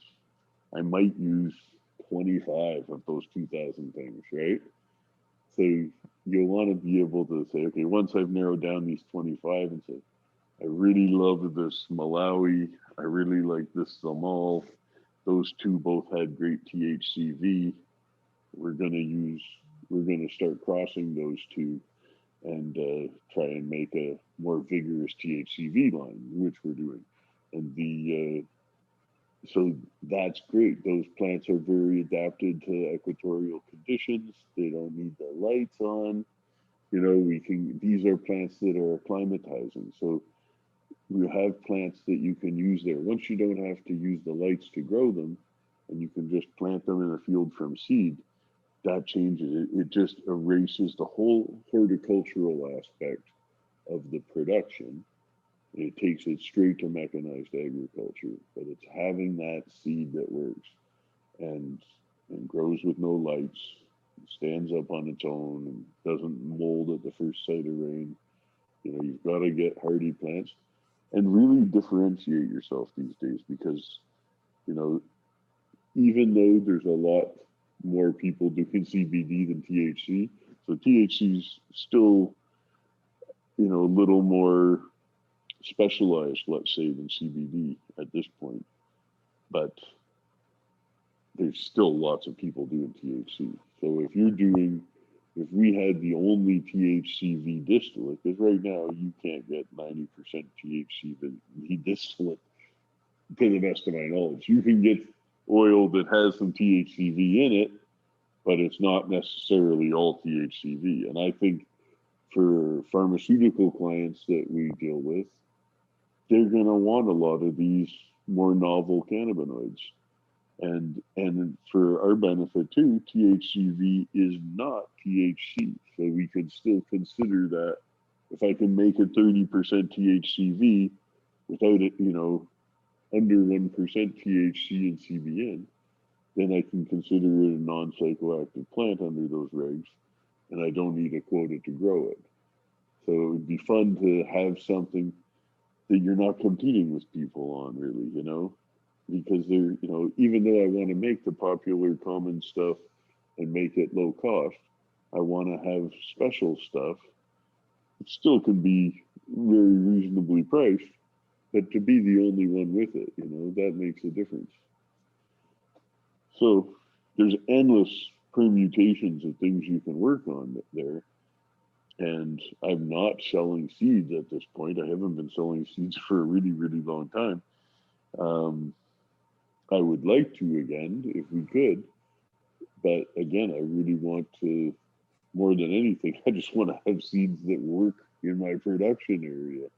And if I can develop some new plants and license out genetics to other producers, I'll do that.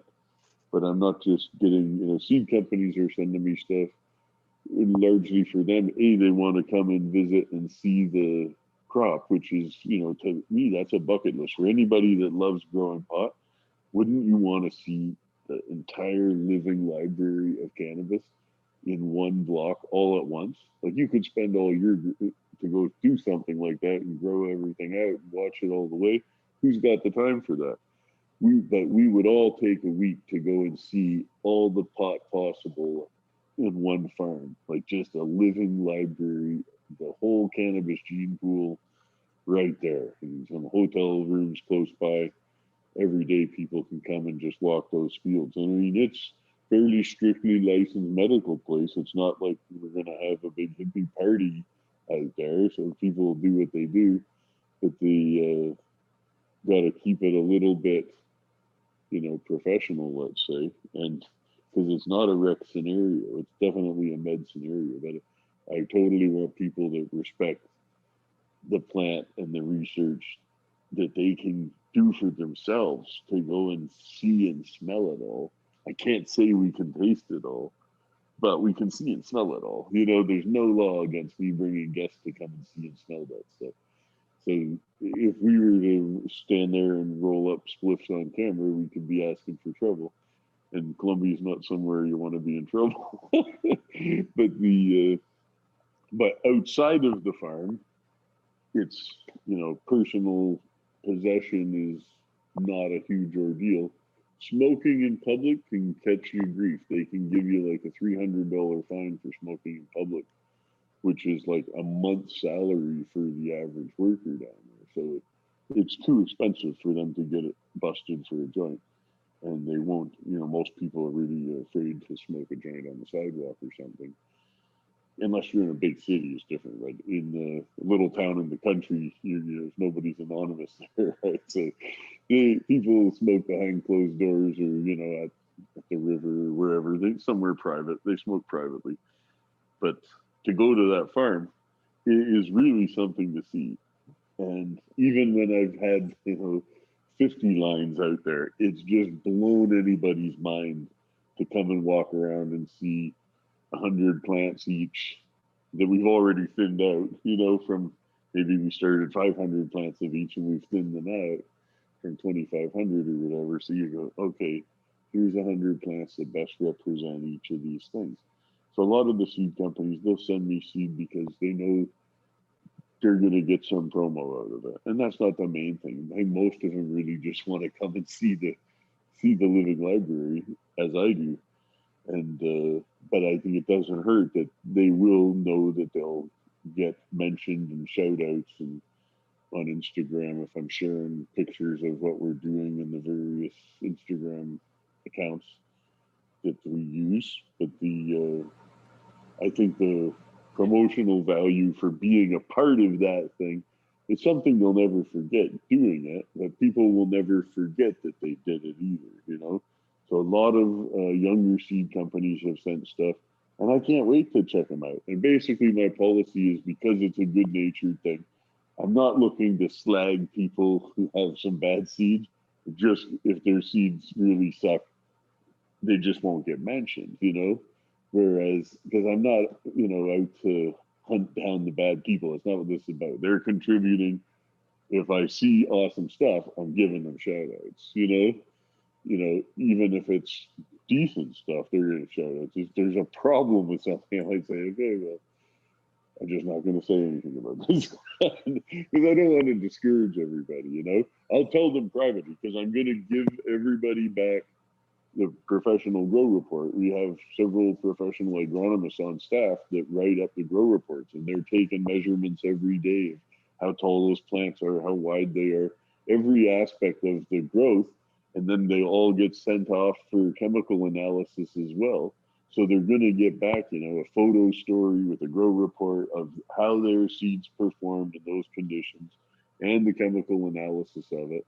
So I feel like I'm giving them something. I'm not just asking something for nothing. I want to give you back some valuable feedback on this from potentially more than one site too, because I might try them there, but I might try them up higher at some cooler sites as well, because I have some other options of different climates to try them in. So people that contribute are going to see back some real results, you know, inshallah.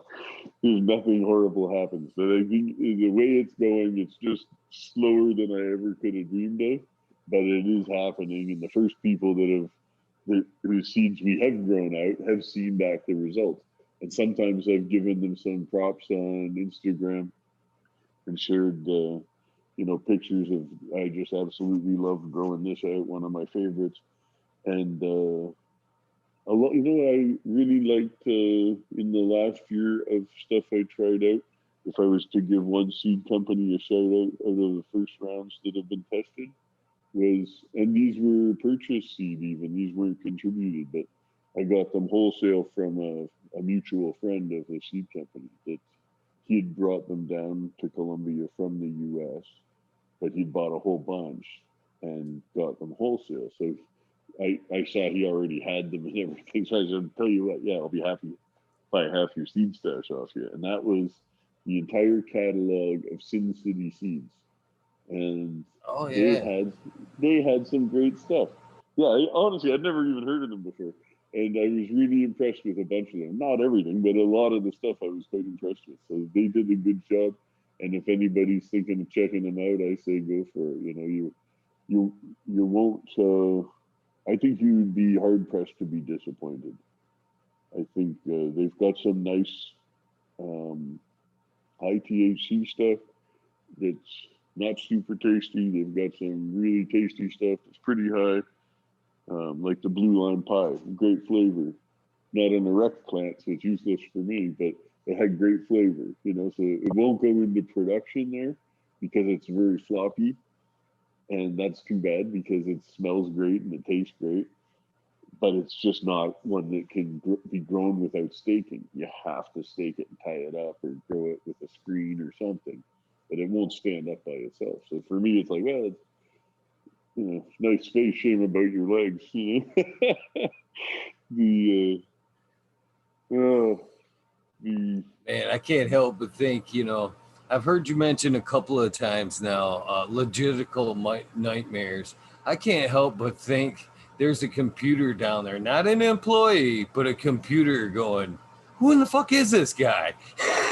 There's nothing but numbers coming in all day long. I barely got room for all this shit. no, I there's a mean, lot of data getting crunched because we have I to can't measure the tell. plants.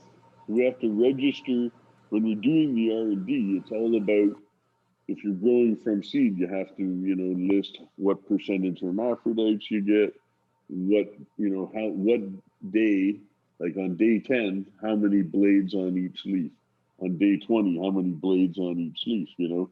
On day 30, how many blades on each leaf. Like there's all this obscure stuff.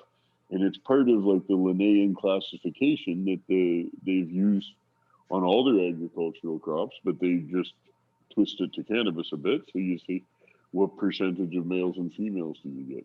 And if you're characterizing a single genetic, like one cultivar, one cutting, then we would grow out 60 in 3 different rows of 20. So you have to have 20 separated by other types, and then 20 again, and then separated by other 20 again.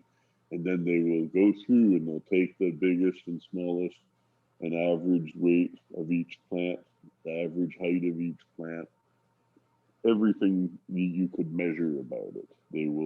We do with the government to characterize that plant so it's identifiable to them in the Linnaean classification system. So it makes more sense in this day and age to do a genetic fingerprint of them, but they don't require that. And they don't do it for any other plants. So whether it's corn or cassava or cotton, they have a process. So we go through that process, but we won't be characterizing the seed crops we grow out for R&D at the get-go until we've developed our own. But when we're looking through stuff that is in our reserves that people have sent in, that stuff we just can find our favorite females from, and then we characterize those, or our favorite males. But we can only characterize the individual plants because they don't care. They don't want to know about the stability of them or how many phenos we get. They want you to characterize each pheno if you want each pheno. So we do that, with clones. And then those plants, once they're registered, then we can use them in our breeding program to make new stuff. But we have to register each plant on its own before it can go into the breeding program. And then once the breeding program starts to yield some either stable inbred lines or some really perfect true F1s or really nice S1s, then these are going to be characterized as seeds. And then we can, once they're characterized as seeds, they can go into seed production, and then I can use them for medicine production. But right now, I have to do all the medicine production from cuttings, which have been registered. So it forces me to do mothers and cuttings because I'm not allowed to grow a production crop from seed yet. So once I can, I will be popping a cork because it's like 4 years in, and the whole point was to be growing crops from seed. And so I've done even some test ones just for demos in the R&D side, but I can't use those in production yet. So it's really frustrating. But as soon as that happens, and that should be within the next year, then I should be able to get, I need to make silos of seed. And I don't even care if I sell any. I just need to make them to grow them myself, It's crazy to think of seed like that. That's for sure. Yeah, well, imagine With all making these feminized varietals seed. on that scale, no, no, To I plant, can't imagine having I it. want to plant them 9 a square foot. So, think how many feminized seeds you need to do big fields at 9 a square foot. That's crazy. That's a lot. That's a lot of seeds, man. You can't pay $10 a seed to do that. The flower's not worth $10 to me. We sell this stuff for the high THC, $100 a kilo. And we sell that by the ton. So that's 100,000 US dollars for 1,000 kilos for 2,200 pounds. So 100 grand for 2,200 pounds. By North American standards, that is dirt cheap. And you think, okay, well, maybe if that's crap, but it's not. That's really, really, bud you would totally line up for getting I want more of that. That was great bud. I don't get bud in North America that touches what I grow down south, and I sell it for 10 cents a gram. It's crazy good. It can only go to extraction. We're not allowed to grow for flower at this point. So any flower we grow has to be turned into an extract. So to grow totally sexy bud that's over 30%, ripping with like eye-watering terps, and that's great. You make the best extract from that. But you can't move the flour as flour. So if we do sell the flour to another processor, which is what we often do, is we mill it. So we turn it all into shape. We grow all this sexy bread, and then we have to dry it and turn it all into shape. And it's just like, oh. But I don't mind at all because I'm really excited to be able to put out super affordable beds, and it's really efficient extraction when you have really potent stuff. Easy to get it. I bet you there's no complaints about cleaning out that grinder machine. That thing's got to be a key fucking.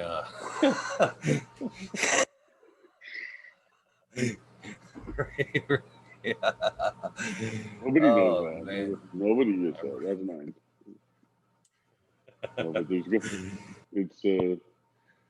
just the regs of doing stuff in the licensed world is wrong. It's just wrong. I mean, I'm all for legal, but legal unlicensed. Once you license it, it's fucked up. They just totally make it's almost not worth doing.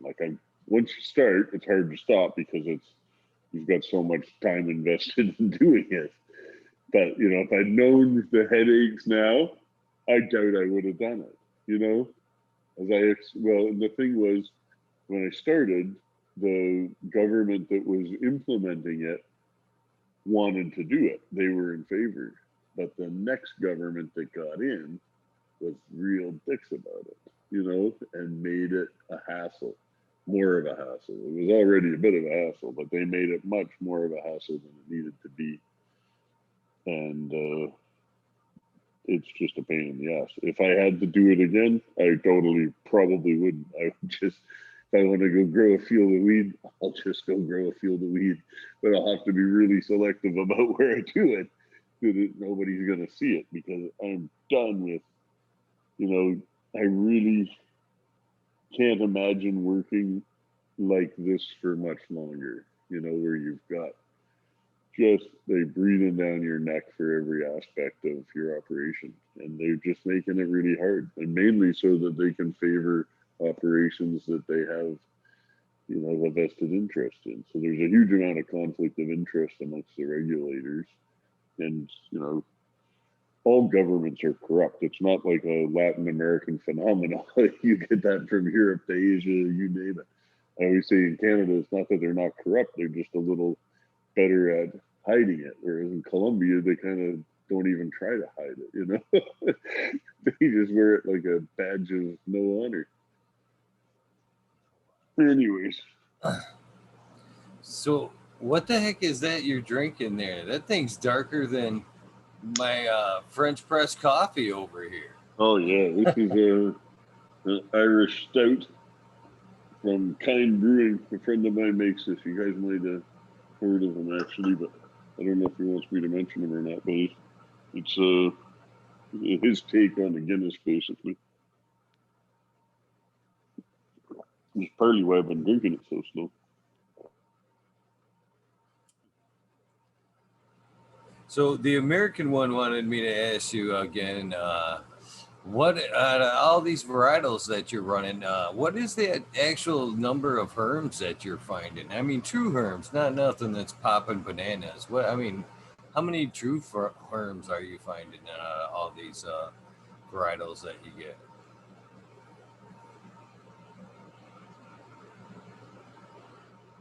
Uh-oh. Am I down or Steve down? I hope it ain't me.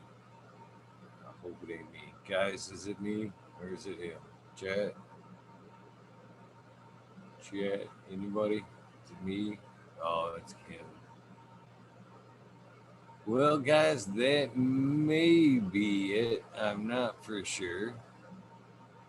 He did warn me that we were on the S. He had a full battery. It was not plugged in, but when it was done, it was done. Hopefully, it'll pop back on.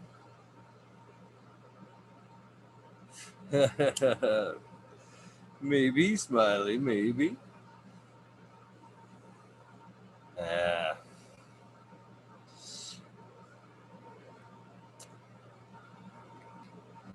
not too often when it's me that actually gets to stay in. Oh, he's back. Hell yeah.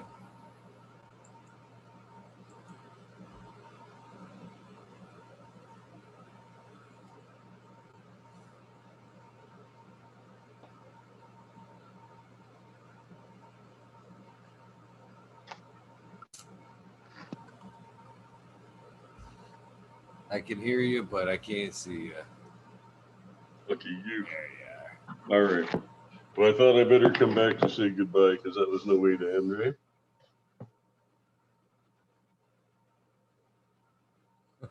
I appreciate that. I appreciate that. I don't have you on the headphones. Are we about at the end of our rope?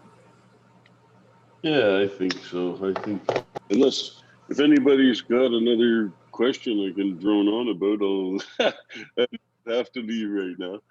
But Well, we didn't get a. I know we cut out before we got the answer to the Herm question. I don't know if you oh, I did didn't catch hear that that. before you dropped No, out. no. Tell me their own question. We're curious to know out of all the varietals that you got there, out of these million seeds there, how many actual Herms are you finding as you pop these things? Is it as bad as people think it is? I mean, what is the You know actual what? number? It's worse. It's worse in the local land races are the worst for herpes. Honestly, the stuff that we bring in from most of the seed companies, it's rare. It's rare to find even a banana. Whereas if you grow out Limon Verde, Mango Biche, Santa Marta Gold, you get a lot of true intersex plants where you get a branch that's female and a branch that's male. Like really, the whole branch is different. And you look up the plant and you're like, I don't know. It's really a hermaphrodite. It's not even just the odd banana on a bud. It's the whole branch is male, and the branch right beside it is female. And they'll just alternate going up the plant, and you just kill that beast. You know, I've never had a use for hermaphrodites. I have always wanted to slaughter them. I just said, I don't care. It's really, I'd have to love something really dearly if it had any trace of hermaphrodites to think about keeping it. I just generally wouldn't because I just hate hermaphrodites. I really do. In humans, not so much, but in plants, no problem with the human version. But the plants, I just can't take them. It's they don't have any room in my garden. And once you start with them, I think they never get away from it. And it is. I think the late banana is not that big a deal, but I still don't like it. So there's some that are like a friend was growing that peanut butter breath. I don't know, 2 years ago or something. He gave me some bud. It was nice bud, and there was like this hint of peanut butter to it. Like I was like, there's a bit of peanut to that, and it was nice bud. But there was a couple seeds in every bud. And he said they always throws a banana towards the end. He says you can't finish them without a couple seeds, It's not the end of the world. He likes the bud enough. He's willing to, break it up so he doesn't grind them and smoke them. But I mean, grinding up a seed and smoking it is gross. It smells like you're burning plastic. It's horrible. And one seed totally ruins a joint, So for me, I just don't like hermaphrodites. And that's why I really like the sterile females too, because and everything will be a sterile female soon. Nobody will grow anything but sterile females. I am sure of that, because you just never get a seed. That's crucial for people that are burning herbs. You don't want seeds in it. And big producers in Canada have screwed this up so many times. It's ridiculous. I've seen reviewers that'll order the pre-rolls, and they're paying like $15 for one cone, for 1 gram cone. And they'll get it and they'll cut it open, and then they'll sift out the weed and the seeds. And twice, different batches, different herbs from the same producer, they had 50% the weight of the joint was seeds, like 32 seeds in a joint. And they call, how is that $1 billion company that's selling joints that are half seed. To me, that just, and once it would be incredible. Twice, come on. What is going on there? Like, do they just purposefully do it because they hate people that buy their weed? You know, I don't get it. I don't get it. Yeah. It's funny to hear you say to be such a stickler on that from a guy that's a breeder. I mean, you've through your life, you've had to sifted billions of seeds almost. To you know what I mean? You've had to have rolled a few joints with Quite a occasional. few. You know, I don't know exactly how many seeds I've grown, but I know, like, in the years where I was planting the most seeds was when I'd got over to Switzerland and had a field and greenhouses and stuff. I would start 10,000 seeds of each of my favorites. Even I think some of them 20,000s. But I might have 4 lines of sweet tooth, but there are 10,000 seeds of each. And then I kill 3/4 at each transplanting. And usually I would transplant every 2 weeks. So I'd start the seeds in trays, and then I would take my favorite quarter of the seedlings. And you have to be, you know, pretty picky of seedlings to want to kill them. I feel guilty almost because you're like, well, I don't know who I'm killing because I haven't seen them grow yet, but I can't grow them all. So I'm really gonna, if I'm looking for a certain aroma in them, I'll rub those little seedling stalks. And go, okay, yeah, this one's got it, you know. So I don't even necessarily number them when they're in the seedling trays. I'll just plant the trays and what they are. And then when they come out and go into pots, then they'll start getting numbers, you know? So I'll take 1/4 of the seedlings out and then I'll start tagging them. And then when I have them in 4-inch pots for 2 weeks, and then I'll do the same thing. Pick the best 1/4 of them, transplant those to 1-gallon pots, and I'll kill 3/4 of them. And when they go from the 1-gallon pots, usually 1/4 of those are now going out to the field.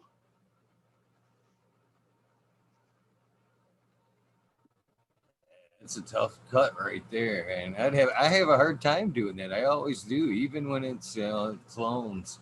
You know, I I've know. got a couple of. Sometimes you want to see. Yeah. And if you had unlimited space, you could just Right. take the whole lot of seeds and just go plant them all in rows in the field. That's fine too, but I think it's helpful to thin them out as I go. For me, it was essential because, like, when my field would fill up before I could put 200,000 plants out there, it just wasn't room for it all. One a quick question here from Peter Griffin. He wants to know if you ever tried to brew beer from buds instead of hops. I'm not a brewer, but my brother-in-law was a good brewer, and I gave him buds to do a batch for me, and he did it in a high alcoholic stout like that. There was a dark beer that had 11% alcohol or something because we wanted to use a beer with the most possible alcohol. So I just gave him all the bud, but he really brewed the beer. But I loved it because it was like a sleepy time beer. You could almost make it through the bottle, but you were snoozing on the couch every time. It was totally a bedtime beer. It was really a sleepy time thing, that's for sure. Sounds like something that's pretty interesting, honestly. Yeah, I think more people Well, should with do that for sure.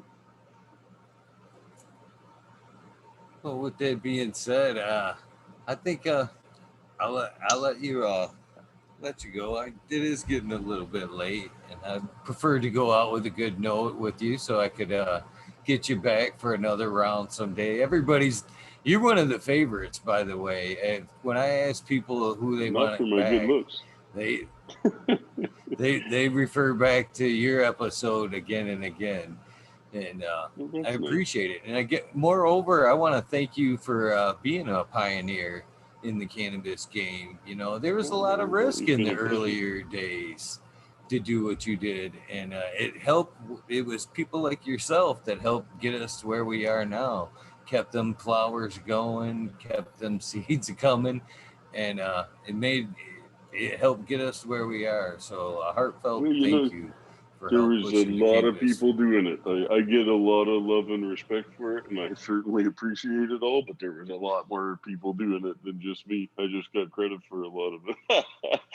So, but there's enough people that are stubborn, and we know the plant's a beautiful thing, and if they're gonna spend billions of dollars trying to make it extinct, we got to do what we can to make it delicious. They can spend all their money trying to make it extinct, and there's going to be more of it than there ever was.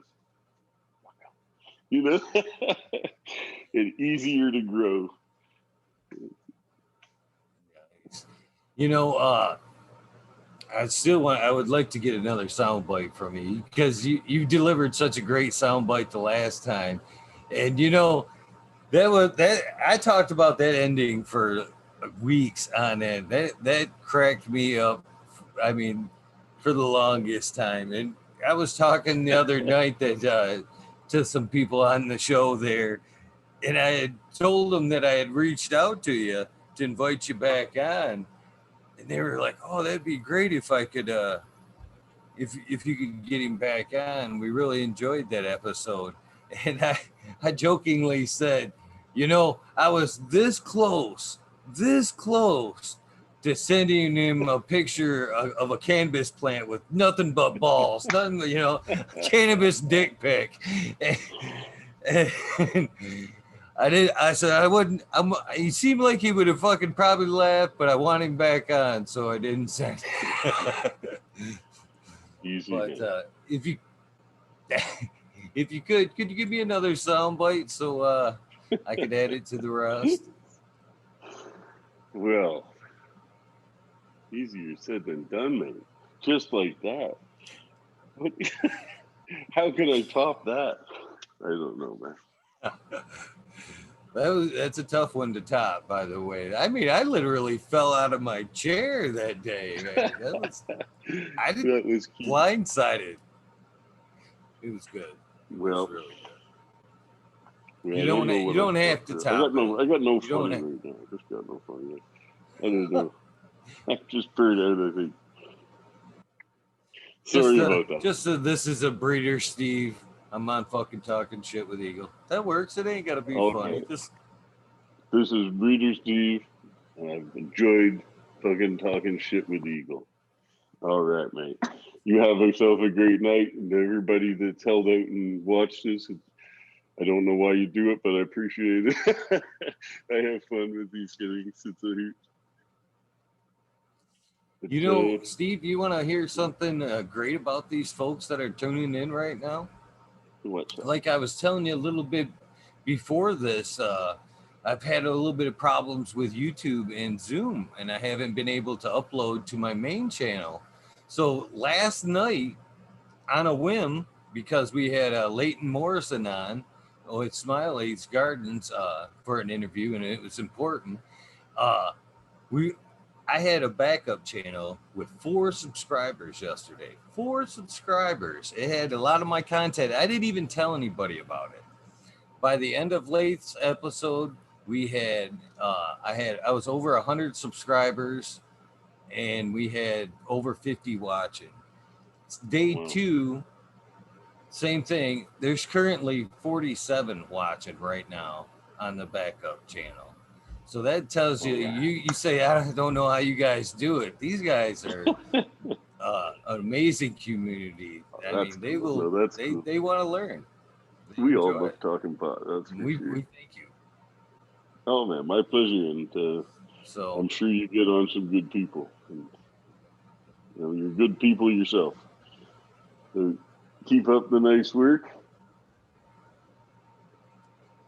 And sleep tight. We get a lot of great people on it. No exception to the list. I can't wait to talk to you again.